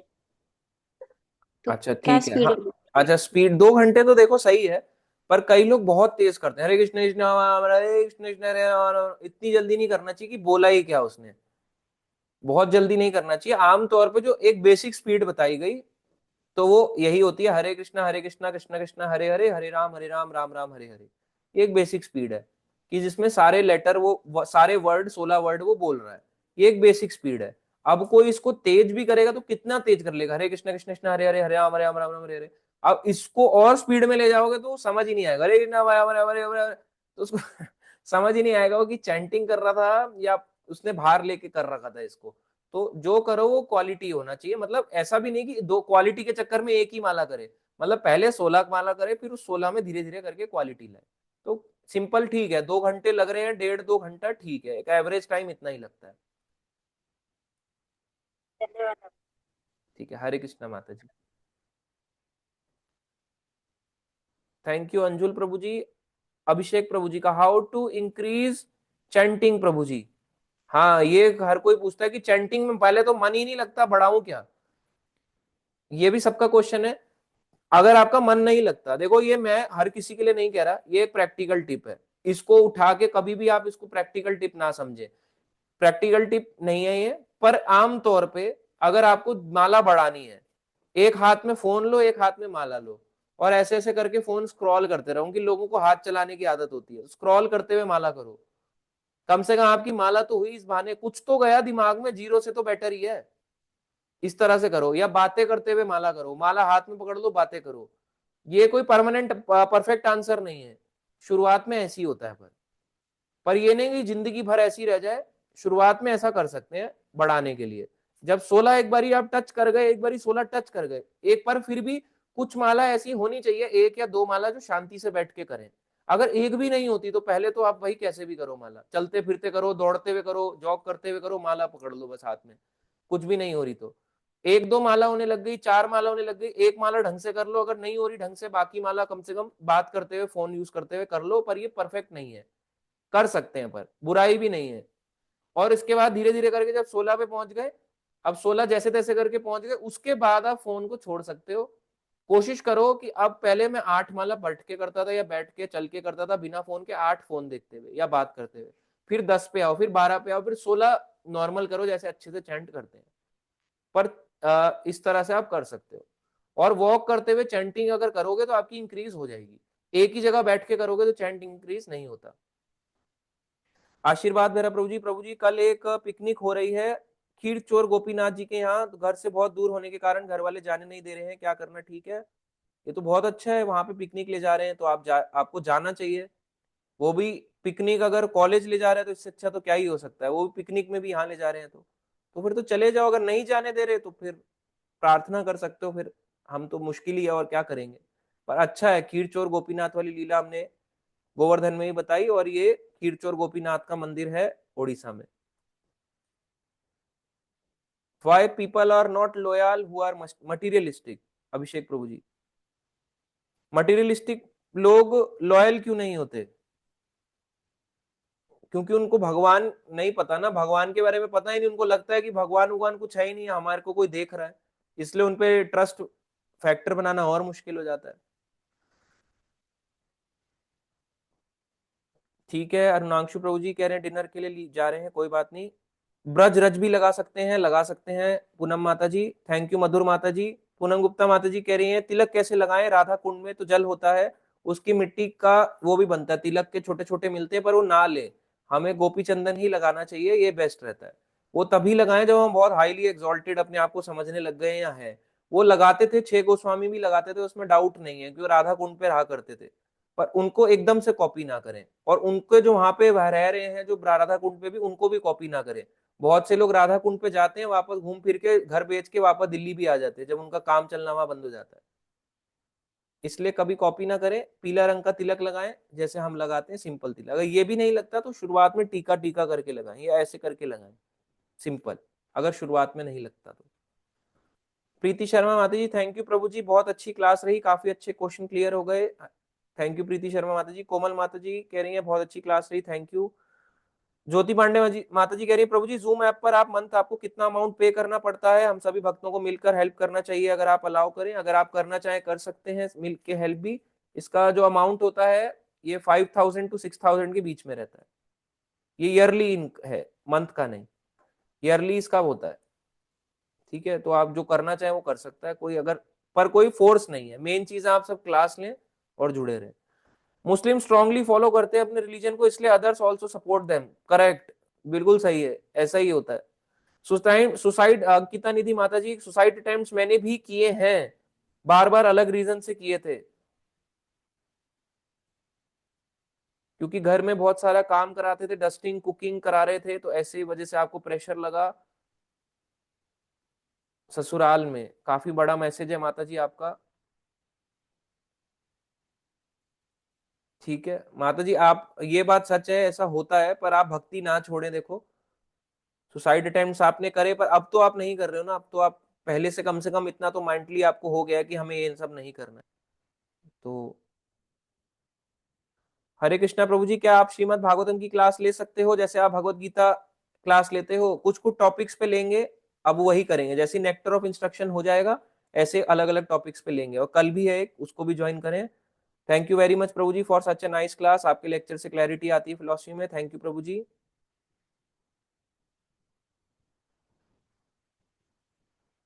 पहले मुझे 10 मिनट लगते थे, अब 6-7 मिनट लगते हैं माला करने में, कोई इशू नहीं है। विष्णु जी भगवान है या पंच देव हैं? आरती शर्मा माता जी, विष्णु भगवान है, पंच देव भी बोल देते हैं, पर है भगवान। क्या कृष्ण जल्दी ले जाएंगे अगर भक्ति करें, या जब लिखे हैं तभी ले जाएंगे? नहीं, जल्दी भी ले जाएंगे अगर हम भक्ति कर रहे हैं तो, नहीं करेंगे तो नहीं ले जाएंगे। हाउ टू इंक्रीज चैंटिंग, प्रभु जी आपका क्वेश्चन हो गया, लॉयल वाला भी हो गया। अनिला माता जी, आपने कहा वी मस्ट नो, हम किसके साथ सुनते हैं, how do we decide whom to listen? जैसे हम माता जी, हाँ, कि किसको सुनना चाहिए, तो सबसे पहले तो ये है कि ये देखो कि ये परंपरा में आ रहा है, उसको चेक करो कि ये परंपरा जिसको फॉलो कर रहा है क्या ये परंपरा वाली है। तो प्रभुपाद जी तो अपनी परंपरा क्लियर लिखते हैं कि हम यहाँ तक परंपरा में आ रहे हो, और उसी बुक्स को पढ़ के हम सब फॉलो कर रहे हैं। तो इस तरह से अगर हम कर रहे हैं तो इसका मतलब हम ठीक जगह पे ही हैं। और बाकी अपना पर्सनल टच है कि किसका किसके साथ पर्सनल टच है। हाँ, जब आप नाम लिख रहे हो अलग अलग इनका, कि क्या इनको सुन सकते हैं, देखो माता जी, अगर आप मुझसे पर्सनली कहोगे, मैं इनमें से किसी को नहीं सुनता, मैं नहीं सुनता इनमें से किसी को भी, क्योंकि इनकी जो कथाएं होती है ना, उसमें नाच गाना ज्यादा है, और मुझे नाच गाना तो बिल्कुल भी पसंद नहीं है, बिल्कुल भी नहीं। मेरे को चाहे वो इस्कॉन के करें या कोई भी करे, मुझे नाच गाना बिल्कुल पसंद नहीं आता। कथा मीन्स कथा, हाँ ठीक है, थोड़ा सा कीर्तन हो जाए 5 मिनट के लिए ठीक है, पर 1 घंटे की कथा को 2-2.5-3 घंटे सिर्फ डांस की वजह से खींचना, उसका कोई लॉजिक नहीं है। रीडिंग करते हुए भी चैंटिंग कर सकते हैं, कर सकते नहीं, रीडिंग करते हुए रीडिंग ही करें, चैंटिंग के वक्त चैंटिंग ही करें, और कथा के वक्त भी केवल कथा ही सुने, चैंटिंग ना करें, एक काम एक बारी में। अभिषेक प्रभु जी, आपका क्वेश्चन मैं कर चुका हूं, क्योंकि वो भक्ति नहीं करते इसलिए लॉयल नहीं है। आशीर्वाद प्रभु जी कह रहे हैं thank you so much Prabhu जी, आपसे सुन के फादर ने एग्री कर दिया जाने के लिए। आज की क्लास सारे घर वाले मिलके सुने, एंड आपको एक्सप्लेनेशन को बहुत अच्छा लगा, thank you so much ji, thank you Ashirwad Prabhu जी, और उनकी फैमिली को भी आपने अलाउ किया, थैंक यू। अंजुल प्रभु जी, आप कर सकते हैं हेल्प भी। प्रभु जी मेरी चैंटिंग अच्छी नहीं हो रही है, अगर 1.5 घंटा लग रहा है 16 राउंड, कोई बात नहीं, आप लगे रहे, अच्छा कर रहे हैं अभिमन्यु प्रभु जी। ठीक है, नेक्स्ट, हो गए सारे क्वेश्चंस ऑलमोस्ट। क्या कृष्ण जिनको गोपी बनाएंगे उनको कृष्ण के ही साथ रास डांस करना है, या जैसे मेरे डीपी में है राधा कृष्ण के अराउंड सोल्स अपने सोलमेट के साथ रास। हाँ, कृष्ण ऐसा नहीं है कि अकेले कृष्ण ही है, मतलब है तो ऑब्वियसली कृष्ण ही, मगर कृष्ण अपने आप को कई रूपों में विस्तार कर देते हैं, इस तरह से वो रासलीला करते हैं। नहीं तो अकेले कैसे नाचेंगे एक एक के साथ, अकेले सबको टाइम देने के लिए अपना एक्सपेंशन करना पड़ेगा ना, तो एक्सपेंड करके रासलीला करते हैं। ठीक है, तो अभी कंप्लीट करते हैं, कल करेंगे नेक्स्ट क्लास। हरे कृष्णा हरे कृष्ण हरे कृष्ण कृष्ण कृष्ण हरे हरे राम हरे राम राम राम हरे हरे प्रभुपाद की जय, श्रील प्रभुपाद की की जय। जय, जय गौर प्रेमानंदे, हरि हरि बोल। हरि हरि बोल। जय श्री श्री राधा